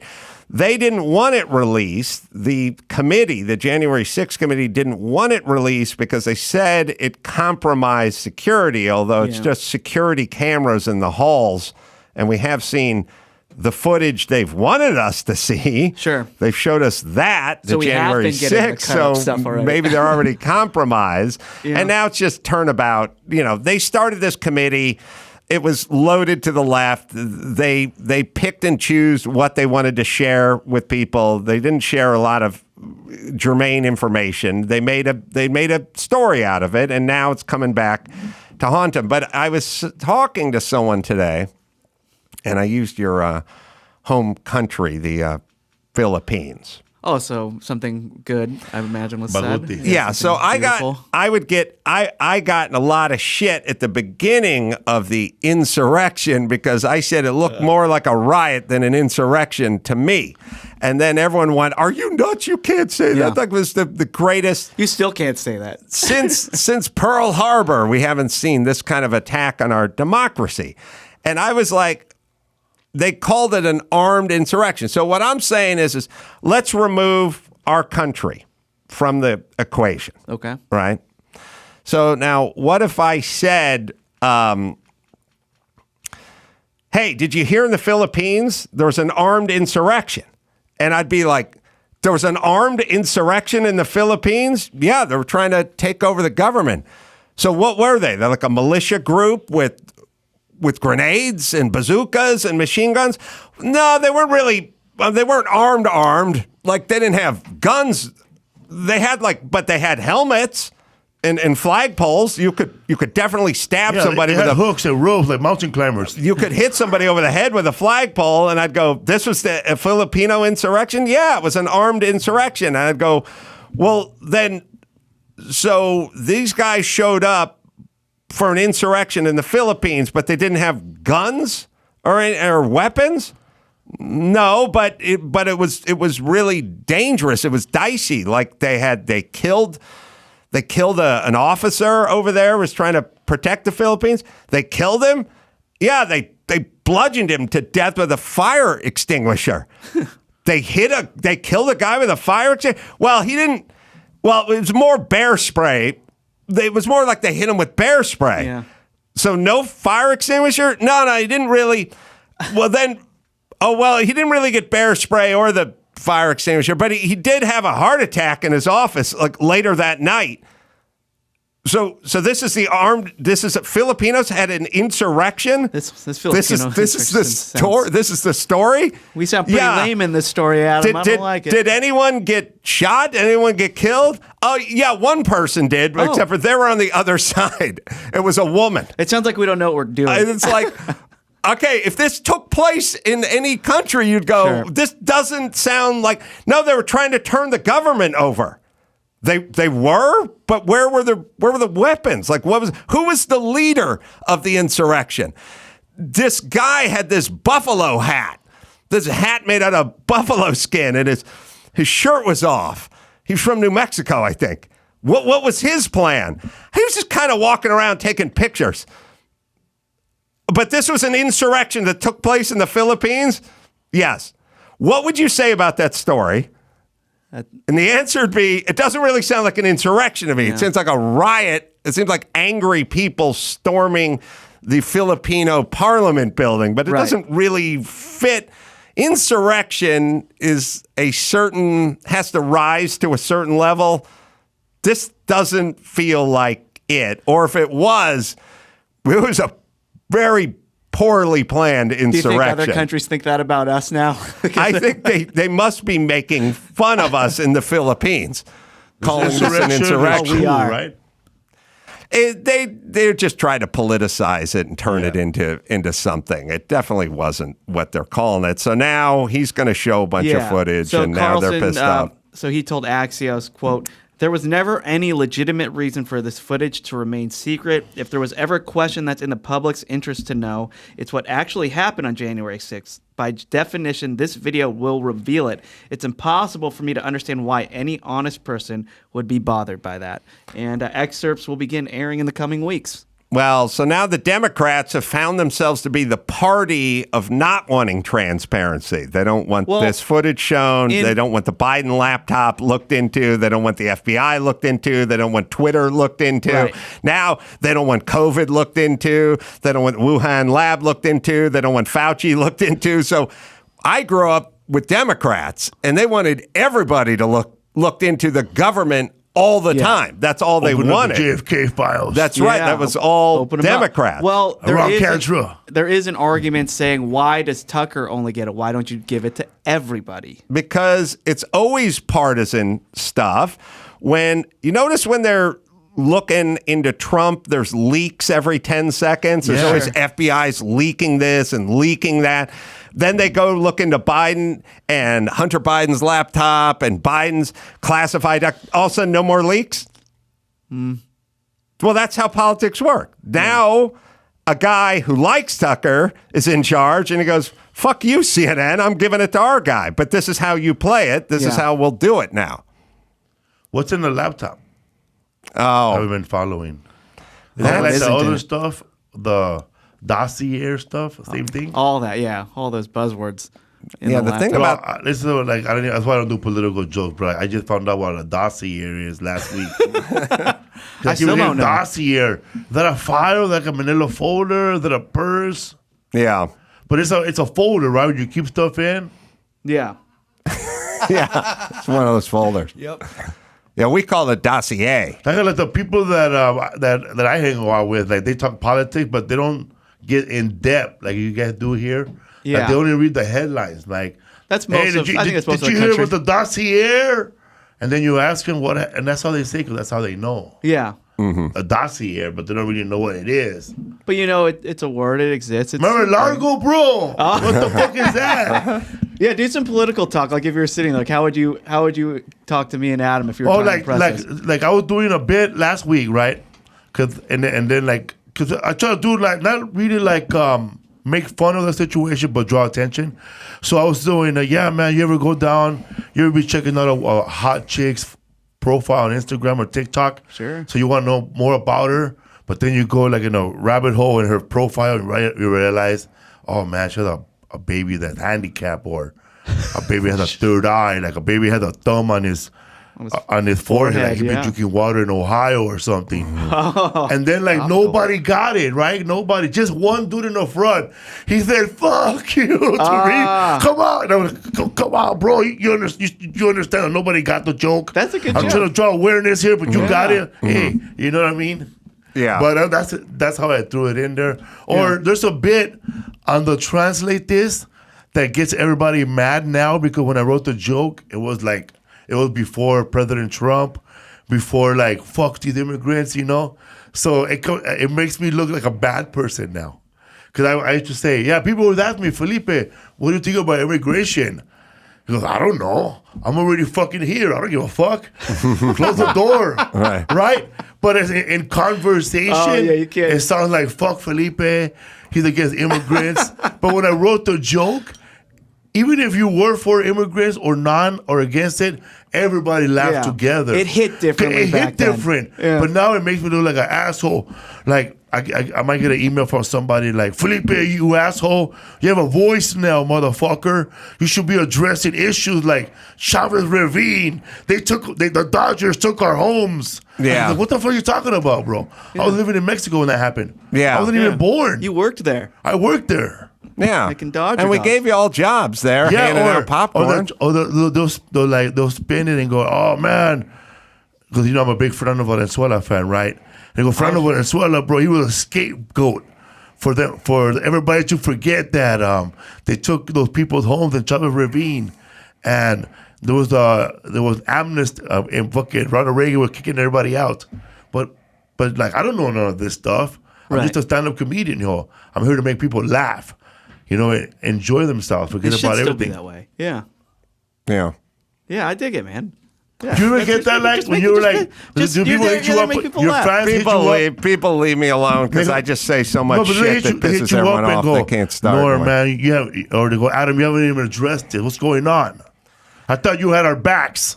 No, see, look, let me explain, and I mean it in all sincerity. I've said it a few times, but I really do mean it. What white privilege is. What white privilege is not getting advantages. It's being left the fuck alone. I don't speak. There's no pressure. There's no. So you got Tucker Carlson over on one side, right? He's the whitest dude on the planet. Then you have the second whitest dude on the planet, Anderson Cooper, and they disagree on everything. No one turns to me or turns to them and go, "You guys need to think the same way," because look, you're white guy, you're white. But if you're black and you go against whatever, Black Lives Matter or defund the police or whatever, then you just get destroyed. Oh my God. And then you, because you came here from Mexico, all of a sudden you got to speak for, and you got to be in charge of, and you got to be, you got to march at the front of the parade. Or if you're gay, you got to do that. Like, you can't turn your back on this. Or what about the trans community or whatever? Heterosexual white dude, I don't have to do anything. I get to just pick the people I agree with and talk to them and talk about them, and that is the real white privilege. That is white privilege, man. Like when they're like a mass shooter, and you know what I mean? A white person could go back to work like, hey, it got nothing to do with me. I'm white, but I ain't like that motherfucker over there. Yeah. But if it's a Latino mass shooter, if that ever happens, or a black dude, you have to and answer then for the only black dude in the fucking, you're the only black dude at the job, somebody will walk up to you, man, what's up with your people? Yes. Right. Oh, people That's come right. up to me. They're like, "Hey, Chris, I heard Manny Pacquiao doesn't like gay people. What's up with that, Right. man? What's What's going up on with with that? you?" Or they tell you, what's up with your president, bro, killing potheads? Yeah, that's He right. my president, fool, I live here. Why'd I have to defend that guy? See, you guys burn calories all day. I'm just counting my money and investing. Hell yeah, man. That's my privilege, is not having to get sucked into retarded arguments about cultures all the time because I don't represent any culture. Yeah, like white privilege means like you could go outside and enjoy yourself without looking around and go, man, there's a lot of police here. Right. Or people. Or the cops just passed by. People in my neighborhood mention the cops passing by even though they're not doing nothing wrong. Yeah. And also, it's also a sports thing. Most black men, someone comes up and starts talking to them, they'll start talking about basketball at some point. No, I don't have that. People don't come up to me and start talking about the Beverly Hillbillies or Tony Soprano. My privilege is being left alone. All right, one more. A good Before privilege. Gina comes in here. Let's That's do a one more. real So- privilege. You haven't watched Selena? Fuck you. Yeah, that's right. Like me, I haven't watched Coco and I'm a sellout for not watching it. Right. That's exactly right. You're burdened with that. I don't want to watch it in a plane, a dark man like me with long hair crying in an airplane. People are going to do something wrong. And if I looked at his screen, he was watching Coco. I just think, typical. Or imagine if you're gay and someone goes, "What do you think of Brokeback Mountain?" You're like, "I don't know, I never saw it." You're fucked. Yeah, you can't admit that. You can't say that. I showed that movie to my dad just to fuck with him. You know, because he's a very conservative Catholic guy. Sure. You know, and my dad didn't bother him that they were gay. The only thing that bothered him was that they were not doing their job. That's it. I mean, the guy He built goes- the Panama Canal in He goes, 1979. you got these guys here. They got hired to do a fucking job. They're fucking losing fucking cows.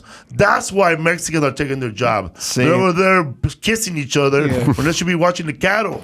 Yeah, no one comes up to me and goes, "You haven't seen Dumb or Dumber?" Like, and I have to explain to a white person why I haven't seen it. Yeah. All right, next one. One more. All right. Well, speaking of Anderson Cooper, there's another CNN anchor who I want to bring up, and he's had a weird fall from grace. In the last few Lemon, months. right? Don Lemon. Yeah, he got fired. So during Thursday's episode of CNN This Morning, Dawn discussed Nikki Haley, who announced her bid for her presidential campaign, and she called for a quote mandatory mental competency test for politicians over 75 years old, and this is what Don Lemon had to say about that. This whole talk about age makes me uncomfortable. I think it's the wrong road to go down. She says people, politicians or something are not in their prime. Nikki Haley isn't in her prime. Sorry. When a woman is considered to be in her prime in her 20s and 30s and maybe 40s. What are you talking? Wait. That's not according to me. Prime for what? It depends. I mean, it's just like prime. If you look it up, if you Google when is a woman in her prime, it'll say 20s, 30s, and 40s. I don't necessarily. 40s. Oh, I got another. I'm not saying decade. I agree with that. So I think she has to be careful about saying that politicians aren't in their prime. We need to qualify. Are you talking about prime for like childbearing, or are you talking shoot about the messenger. prime I'm for just being saying president? what the facts are. Google it. Everybody at home. saying When is a Google it. woman in her prime? It says 20s, 30s, and 40s. And I'm just saying Nikki Haley should be careful about saying that politicians are not in their prime and they need to be in their prime when they serve, because she wouldn't be in her prime according to Google? Google or whatever it is. He quadrupled down on that point. Yeah. So he's Nikki going to Haley now. is that blonde lady that got fired from Fox for talking smack. No, that's Megyn Kelly. No, like cute girl, Oh, that- blonde. No, this was. I had the. She's be a this show on it. It's- Indian. Oh, Nikki she's Haley. Minnesota senator, right? Nikki No, Haley. She was North Carolina, former I think. South Carolina. Yeah. Oh, okay. Yeah. All right. So first things first. Well, by the way, Don Lemon will return to CNN, but he has to undergo formal training following. I like we have to comments. take the gay black guy and have him do the sensitivity 'Cause you don't know training. what This is awesome. I Good. thought Enjoy it, Don. I thought prime was at the time when you're badass. Like when they say, Tyson would have never beat Muhammad Ali in his prime. You know what? The prime when he was fucking when he was kicking ass or what? I don't think they mean street fighting. I think they're talking more policy decision making. Yeah. and she was saying everyone's too old. I mean, Biden is 80 years old, and he's compromised. He's having difficulty tracking and thinking, and he's having some issues. Fine. Look, you do this with airline pilots. Airline pilots need to be constantly and rigorously tested because you can't have a guy having a heart attack while he's landing an airplane or not mentally competent. So Nikki Haley at age 51 is saying, hey, old politicians, you should have to undergo something to see if you're competent, which I agree with across the board unilaterally. Once you hit 75 or 74, whatever it is, you have to take a yearly test because I don't want people making policy who are compromised. It's a good move by her because then Trump is 76, right? Right. So. Trump's going to have to do it, and Biden would have to do it, and many people would have to do it. But then because Don Lemon doesn't like the person who's saying it, because the person who's saying it's a Republican, then he has to attack her for not being in her prime. Yeah. But he sounds insane because we're not talking about shitting out kids while we're in the Oval Office. We're talking about making policies, and women who live on average to like 81 and a half at 51 are perfectly fine. I would argue probably better than they are 25 when Don says they're prime, but Don's Googling prime like he's talking about bikini season or childbearing years. Yeah. So he seems like an idiot. You want to hear his apology? Yes. So he says, I'm sorry. I don't mean to hurt anyone. I did not mean to offend anyone. What I said came out wrong, and I wish I hadn't said it. I believe women of any age can do anything they set their minds to. The people I'm closest to in this organization are women. When I make a mistake, I own it, and I own this one as well. I understand why you are upset and disappointed. I was trying to make the point that no one's age should define their ambition or potential for success, and I was saying those comments to Nikki Haley. Yeah. All right, look, he did 7 laps on Google it, so eat a dick, Don Lemon. All right, Gina Grad is out there. Felipe, Gina's brought her new book in, and I think Felipe is going to read some of it. A couple of pages. Which we thought we don't want to give it all away because Gina has to sell these things. Might be fun. Now, do we want this is from her book, My Extra Mom. Do you want to bring Gina in and have Felipe read it? In person, or do we want to read a little bit of it now? Let's read a little bit now, and then we'll bring Gina in. All right. My Extra Mom, written by Gina Grad, illustrated by Lindsay Parker. My extra mom has extra hands to do crazy science experiments with me. Beautiful illustrations, by the way.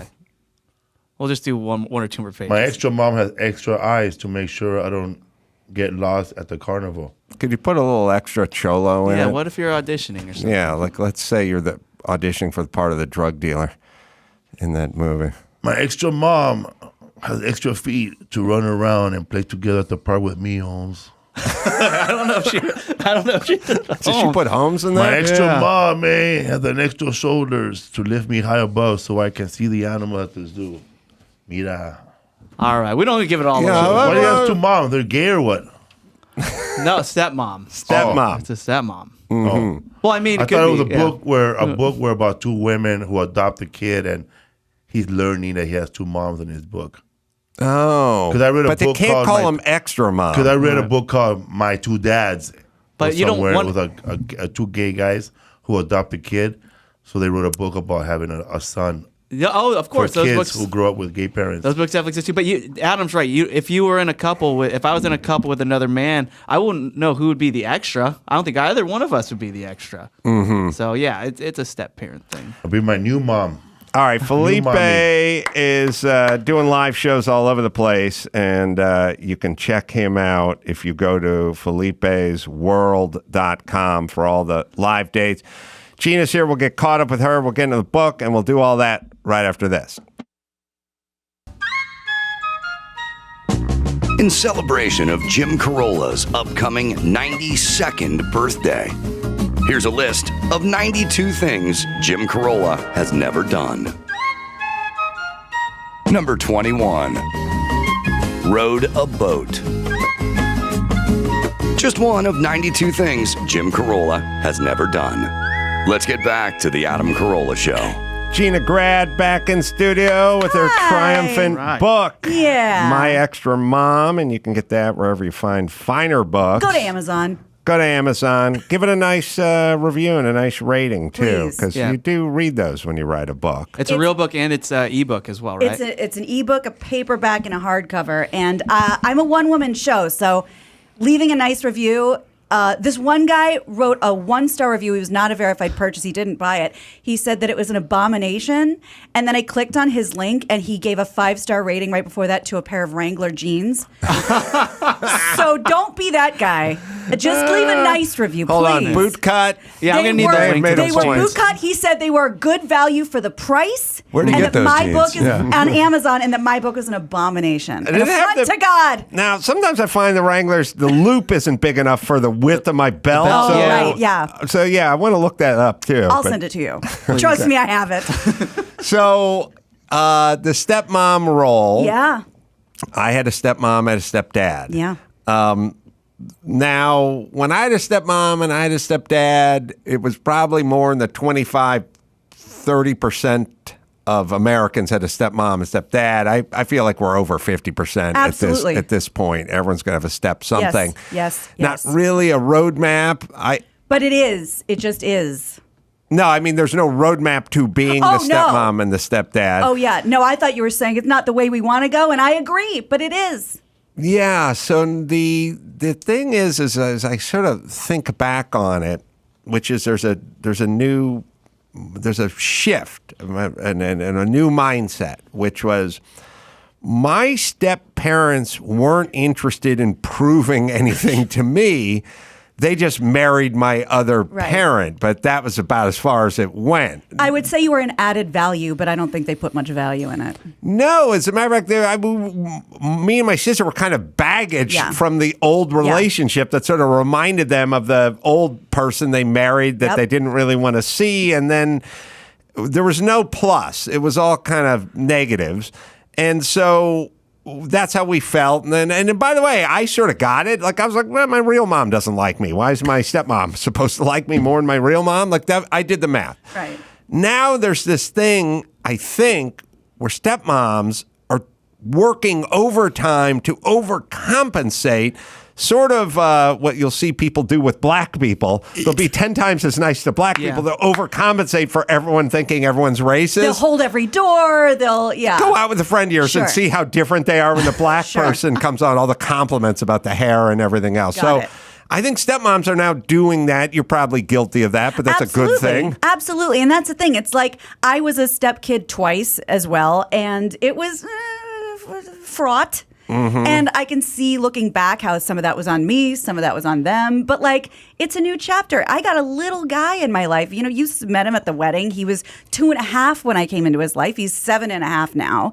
And I went looking for this book and it didn't exist. So I wrote it, and it's taken like 1.5 years. Some people think that this started January 4th, you know, the day after we stopped doing this. And I was like, no, this has been going on for a long time. And I know, trust me, I agree. It can be so easy to shit out a children's book. I'm telling you, I get it. But this one took so much more work because of what I'm trying to do. I love a dragon eating tacos too, and that's a bestseller for a reason. But this is for a very specific kid. Chris, you had a stepdad, right? Well, I guess so, yeah. I never called him a stepdad, though, because I never met the biological dad. So he was always just the dad. Wow. Did you just say dad? Yeah, I just called him dad. Oh, yeah. It's weirder later on when you're calling them by their first name all the time. I bet. Ugh. Yeah. Well, this and Gina, we should mention that this isn't just a children's book because like it's meant to be read together, right? That's exactly right. So I did this on purpose. At the very front of the book, I have a note to the grown-ups, and it's specifically in this font with an italics that's a little hard for kids to read. I know. I when I first opened the book and I saw that, I thought this is going to be a long book. That's the whole point. I want to discourage little kids who are learning their ABCs from reading this because it's not for them. This is specifically for the parents, why I think this is important and what I think parents will get out of it. Then we get the big, bright, colorful stuff for the kids. Then the second half is all activities, and I know your mom didn't do this with you. Well, run them down. Okay. Maybe we did. Fun, silly challenges to do with your stepkid, bonding questions. Well, find another place to eat. Does that count as a challenge? I'd say it's the ultimate challenge. That's true. This is more like keep it up with a balloon or throw socks in a bucket. Not piss in the bucket. No. Okay, so that's what not would your you. challenges be, Adam? My challenge is find a place to eat, find air conditioning, Right. find somebody who has board games, especially stuff takes batteries or plugs in, like Operation or Light Electronic Bright. Battleship Yeah. or Light Bride or something like that. Find people who have go-karts, mini bikes, dirt bikes, anything with wheels on it that Right. you could have fun with, and find people whose dads have tools in their garage so you can go bring your bike over there and use their Is there any dad's tools. crossover? I might need to read. Well, that'll be the second edition because none of those made it in. Okay. This is all about like your feelings and like what do you do when you're mad? Oh, I would go to someone else's house Got and it. eat my feelings. Right. Understood. Same. So that's the second half of the book is to, promote bonding with the kid. You don't always know what to say. I don't always know what to say to this kid. So I'll just look it up and ask him a question instead. We had my stepdad and I would do certain stupid things. Like what? We had a cat, I had a kitten. That back in the day when someone would be like, the Kravitzes had kittens, down the street, and there'd just be a box of kittens. And, while they lasted, people just walk over from the neighborhood and be like, I'll take that one, and you just take the cat and leave. Like there'd just be a box of cats. You weren't getting them chipped? No, and they weren't getting chipped or dipped or Defleed. deloused or wormed or anything. And we had this little cat. The cat liked us. It was like fun. My stepdad was kind of child at heart, but not always in a good way, but sort of wired that way. And we used to put the hamper over the top of the cat, the laundry hamper, like the plastic laundry hamper. With the and the holes. cat would be in there like pawn, and then we would be, screwing with it with a pencil or something, and then they would paw. That was, cheap thrills back in the day. It was fun for you. Was that fun for the cat? Yeah, she had a good time with it. She was pawing away and screwing around. We'd also go outside. I found at some point I got a wrist rocket slingshot. From who? From who bequeathed that to you? I could get my hands on stuff if other people had it, like other kids were done with it and stuff like that, and then I'd trade them something or something. And always used, yeah. And we had a walnut tree with like green hard walnuts on it, and we could fire it up in the air on my porch at like 300 feet high. And if you did it right, it would land in the street. But sometimes it would land on a car, but you couldn't tell because you'd fire it straight into the air, and then you'd have time to go hide because the hang time with a green walnut on a wrist rocket was like 11 to 14 seconds, like just boom. It also took some skill to drop it down, but It's like guns on New Year's. Yes, they come down. Yeah, so this is some of the bevy of activities. I get it. Well, so this doesn't sound like something that you would need because you've already had it covered and you basically lived this idyllic childhood that my stepson is living. But I don't know if you can tell, but it's supposed to be us. That's the little guy. I was able to and that's tell. me, and looking kind of 50s and vintagey. And I'm excited about it because again, I looked for books of things to do with him, and all I could find was a really fucking depressing watercolor book. I'm sure it was great. I'm sure everybody loved it. The Wrangler jeans guy gave it 5 stars. he really He loved that one. loved Dinosaur's Divorce from like 1984. He was looking at his history. That's not what I needed. I needed something that shows like, guess what?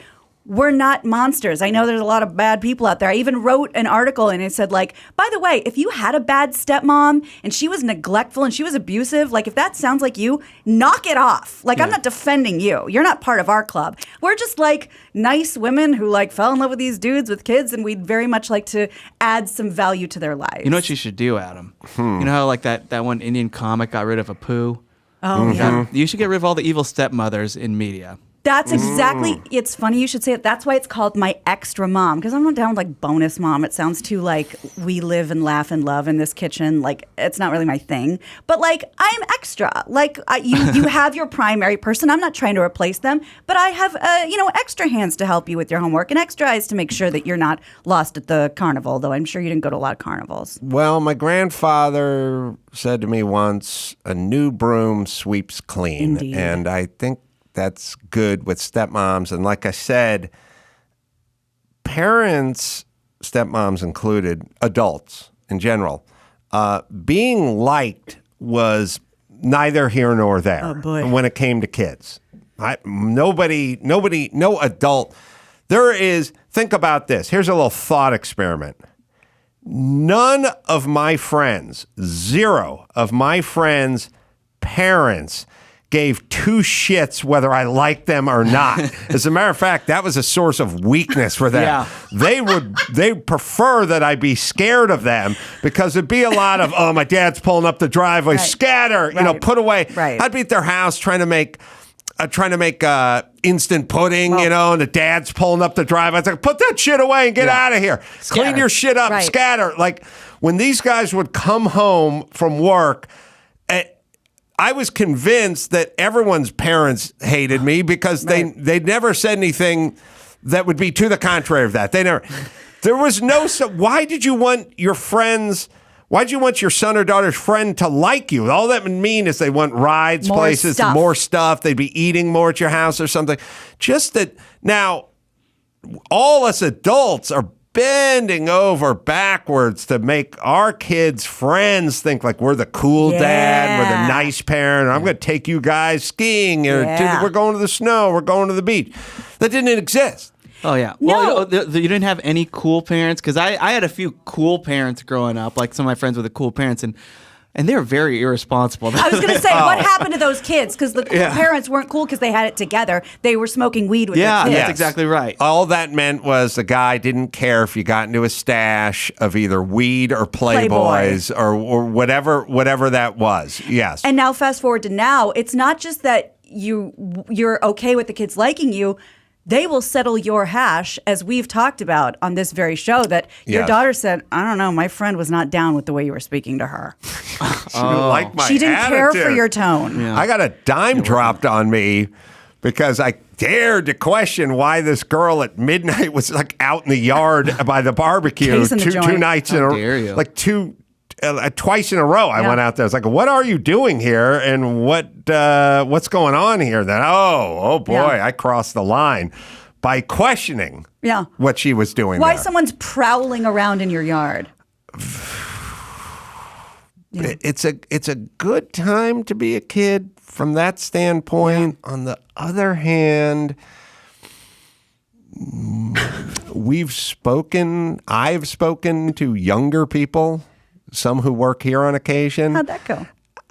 They don't seem to recognize any hierarchy or authority of any kind. And that's kind of problematic. And I have talked to people who like run businesses where the junior first year lawyers like toss an attitude at them and stuff. And it's not helpful for their career. Right. Like this guy's like, that guy's never making partner.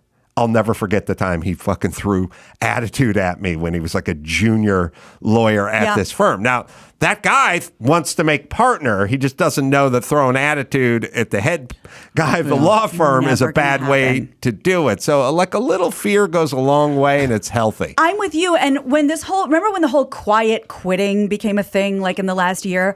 I am so for that. I think it's the greatest thing. You know why? Because I encourage it. If I'm working somewhere and everyone's acting like that, fucking great. I'll just keep working my ass off, and they just made it so easy for me. Oh, yeah. I just thought we were working like we're supposed to be working. No. All of you, kick your feet up. You're working too hard. Let me just do what I was normally doing. They're laying out runway for you to take off. It's great. Yeah, no, that's the whole thing. Like people are always talking about education and degrees and master degrees and all. It's like, look, if your kid's willing to bust ass, not scared of work, like shows up early and stays late, you're eminently employable for the rest of your entire career. Just not because you're so great, it's because everyone else is so awful. The bar got lowered to some degree that all you have to do is be semi-sober and show up on a regular basis. But nuts and bolts with the book, Gina. So a lot of the way books work is a publisher gets hold of you, they offer you an advance, then there's self-publishing and maybe everything in between. So how did you do this book? This is a little bit in between. I put it out to a couple children's publishers and they said, we like the idea. It's a little niche 118 million people in this country have step families, but this is too niche. So can we broaden it? Can I have an extra one for my stepmom, Lynn? Yeah. It may be a little late. You guys should do some activities together. I was going to say there's plenty of fun challenges. There's questions. I'm sure this looks just like you and your stepmother. Here, let's start off. There's a challenge. Why I like you. List 3 things you Yeah. like about each other. Well, yeah. This grand opening, grand closing. To be fair, now I don't know what you guys think of this concept. And first off, finish. You did an in-between. So I kind of did it in between because they said, yeah, let's broaden it. And I was like, well, literally the whole point of this is for stepkids that are being blended into another family like that. And so that was a no starter for some reason. And I was like, okay, I'll do it myself. Mm-hmm. So I found a really awesome place, Telemachus Press, and they've been very helpful helping me publish this. But this is the book. This is the specific thing that I wanted it to be. So yes. I'm glad I just did it my way. And the illustrations are very nice. Thank you. That's Lindsay Parker, who is Andy Parker from UFO's daughter. My very dear friend. That's right. She's an artist, and it's just supposed to be very vintagey and throwbacky, and I think she did a beautiful job. Now, you have some great blurbs. I to do. This book. You got Dave Coulier, Patton Oswalt, Yeah. Lisa Lampanelli, Dr. Drew, Yeah. Patty Johnson, a psychologist, and Yeah. Natalie Coughlin. And Adam, I know you've written books and you've had some great blurbs, and yours you've written blurbs. Like, how does that process work? Well, I'll tell you how it works in this studio. Adam, I'm really sorry, but I wrote a book, and I was wondering if you might be okay. I don't want to annoy you. You know what? I'm just. Oh, you're that's right, what you guys would tell Mike Lynch. Yeah. Oh, so that's why I didn't make the back cover. I'm so sorry to bring this up again. I'm wondering if maybe you just want to say like it's good. She's really good. She knows what she's doing. That's okay. You don't want it. That's fine. Now, what happens is That's why it's not on the back. people bring it up. Oh, I didn't give you a blurb? No. Oh, are you shitting me? I am not shitting you. Oh. That's okay. The I next one. usually talk to Mike. Uncomfortable moment, Ben. There's going to be another one at the end of the summer. All right, Lynch, if you're Please, listening, Lynch, please get make it good. going on that blurb. Thank for the you. love of Christ. You have all summer. Please make it really good. Your second edition will sell even more. He's now. out fucking following fish all around the country. is, yeah. Beaked off his ass on edibles. Is his shirt fucking even lost on right it. now? Poor Mike. So I did get some heavy hitters, and they're all friends of this show. They've been so supportive and so wonderful. And yeah, I know you can count on you for the next one. I'm going to write mine on the back of that right now. If you do, I'll sell this one on eBay. So here's a concept, which I always had this feeling. I don't know if you had this feeling, Gina. You probably didn't. But I wonder if step parents take a cue from the biological parents in that my biological parents were not into their kids. They didn't hate their kids. Yeah. They just were like, let me go do something somewhere rather than here. Like they were not. One of the most charitable ways you could probably describe like my mom and her relationship with her kids is just not that into it. Right. Just, it wasn't abusive or cruel. Just didn't seem to be into the kids. Borderline neglectful. Yes. Then the step parent enters the picture and then looks at the mom who's not really into the kids and go, well, I got to bend over backwards. Like, and plus, I'm not going to get called out on anything by the mom who's not that into it. So I'll just kind of take, like you go to someone's house and you would never light up a cigarette in their living room. God, no. But if they lit up a cigarette, you go, oh, it's okay. All right, I'll have a cigarette. And you wouldn't crack a beer at 10:30 in the morning. But if they were like, I'm going to have a beer, you'd go like, oh. Don't want you to drink alone? Yeah, let me. And if you're like at their apartment and their stereo's really loud, you're thinking, geez, it's 2 a.m. You got two people who live above. It's your apartment. Yeah, like, all right. Yeah. So I think there's a lot of that. You're with step absolutely parenting. right. That is the one place you can throw your trash in someone's car is if it's already littered with wrappers and junk and shit. And it's so funny because I can answer that by saying you're right. I didn't feel that way because, I don't know, you guys know me pretty well. I mean, you've known me for north of a decade. Like, I'd like to think I have like a lot of maternal energy to give. And even though I wasn't particularly interested in having my own kids, the thought of what Jen's going through, and I know women do it and it's been done throughout history, makes me physically ill. I can't. I would never. I'm too squeamish. Oh, blowing the neighbor? Yes. Is that what you're? I am pretending that Chris is the father. I need to make a call. Oh, the pregnancy part. Yeah, right. I thought when you're doing like right now. Oh, this very second. I didn't know like when I'm you're at here. work, yeah.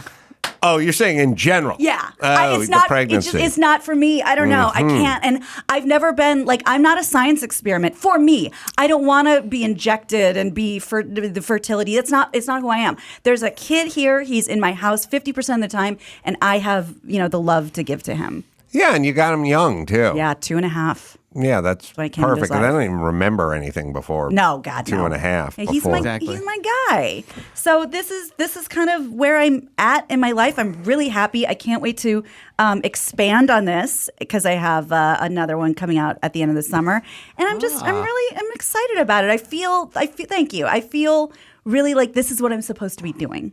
It reminded us and me that Roald, I don't know how to say his name, Roald Dahl. Roald Dahl.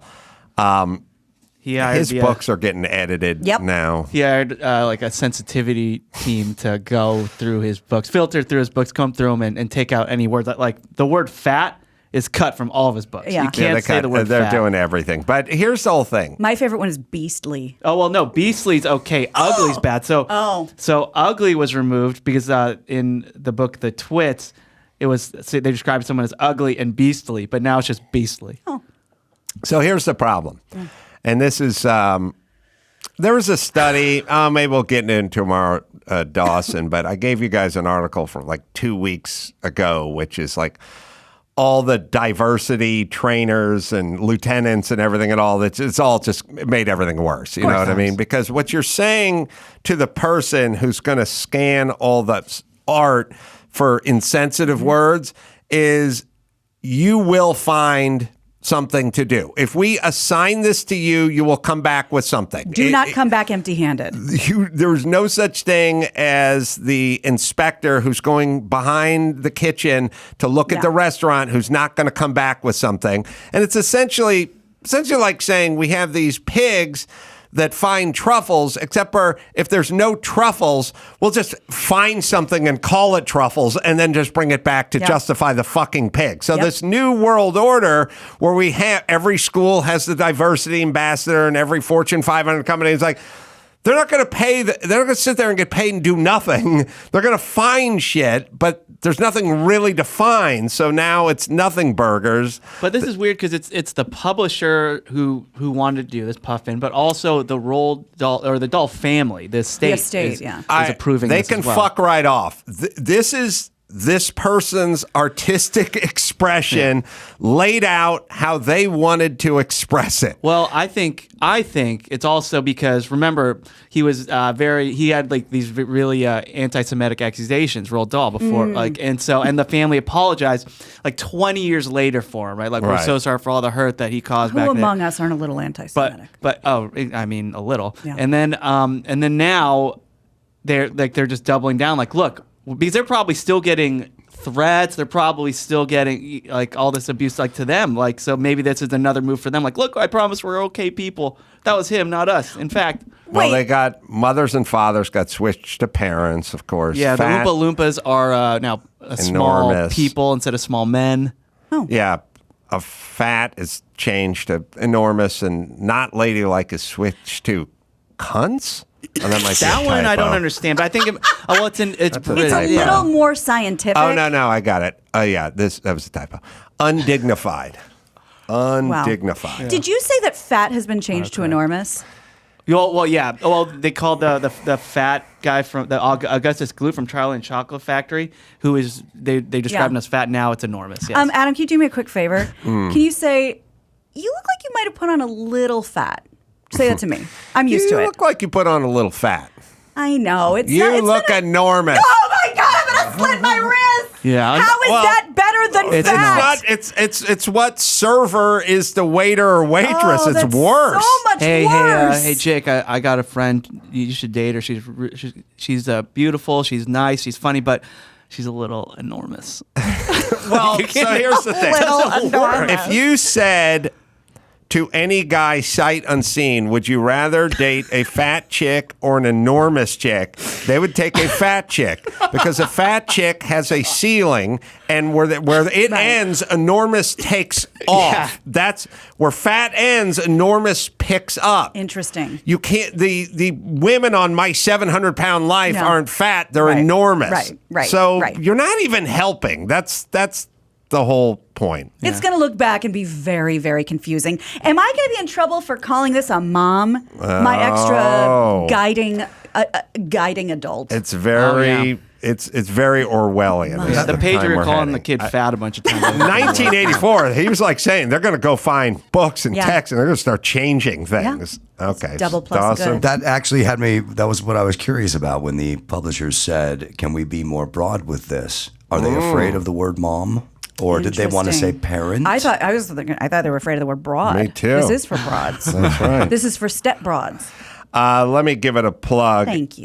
My Extra Mom, and it's wherever you find finer books. Amazon is where you should go. Send Gina a tweet. Thank you. At Gina Grad as well, and then the next one's coming out, End of the summer. and that's quick. good. Yeah. Jeez. I'm That's excited. nice. And again, it's really on Lindsay's schedule. She works so hard. These are all hand drawn, and we want it to be perfect. But I think we can hit it by August, September. Let's go. I'm going to be over in Vegas at Jimmy Kimmel's Comedy Club. That'll be March something because it's obscured up here. 9th? March 9th, yeah. For some reason. And Naples, Florida, Off the Hook, March 24th, 25th. And we're going Turlock, we're going Fresno, we're going Kansas City, and My Oklahoma mom will be City. there. Just go to AdamCarolla.com for all the live shows. And until next time, it's Adam Carolla for Felipe Esparza and Gina Grad. Say it. Mahalo.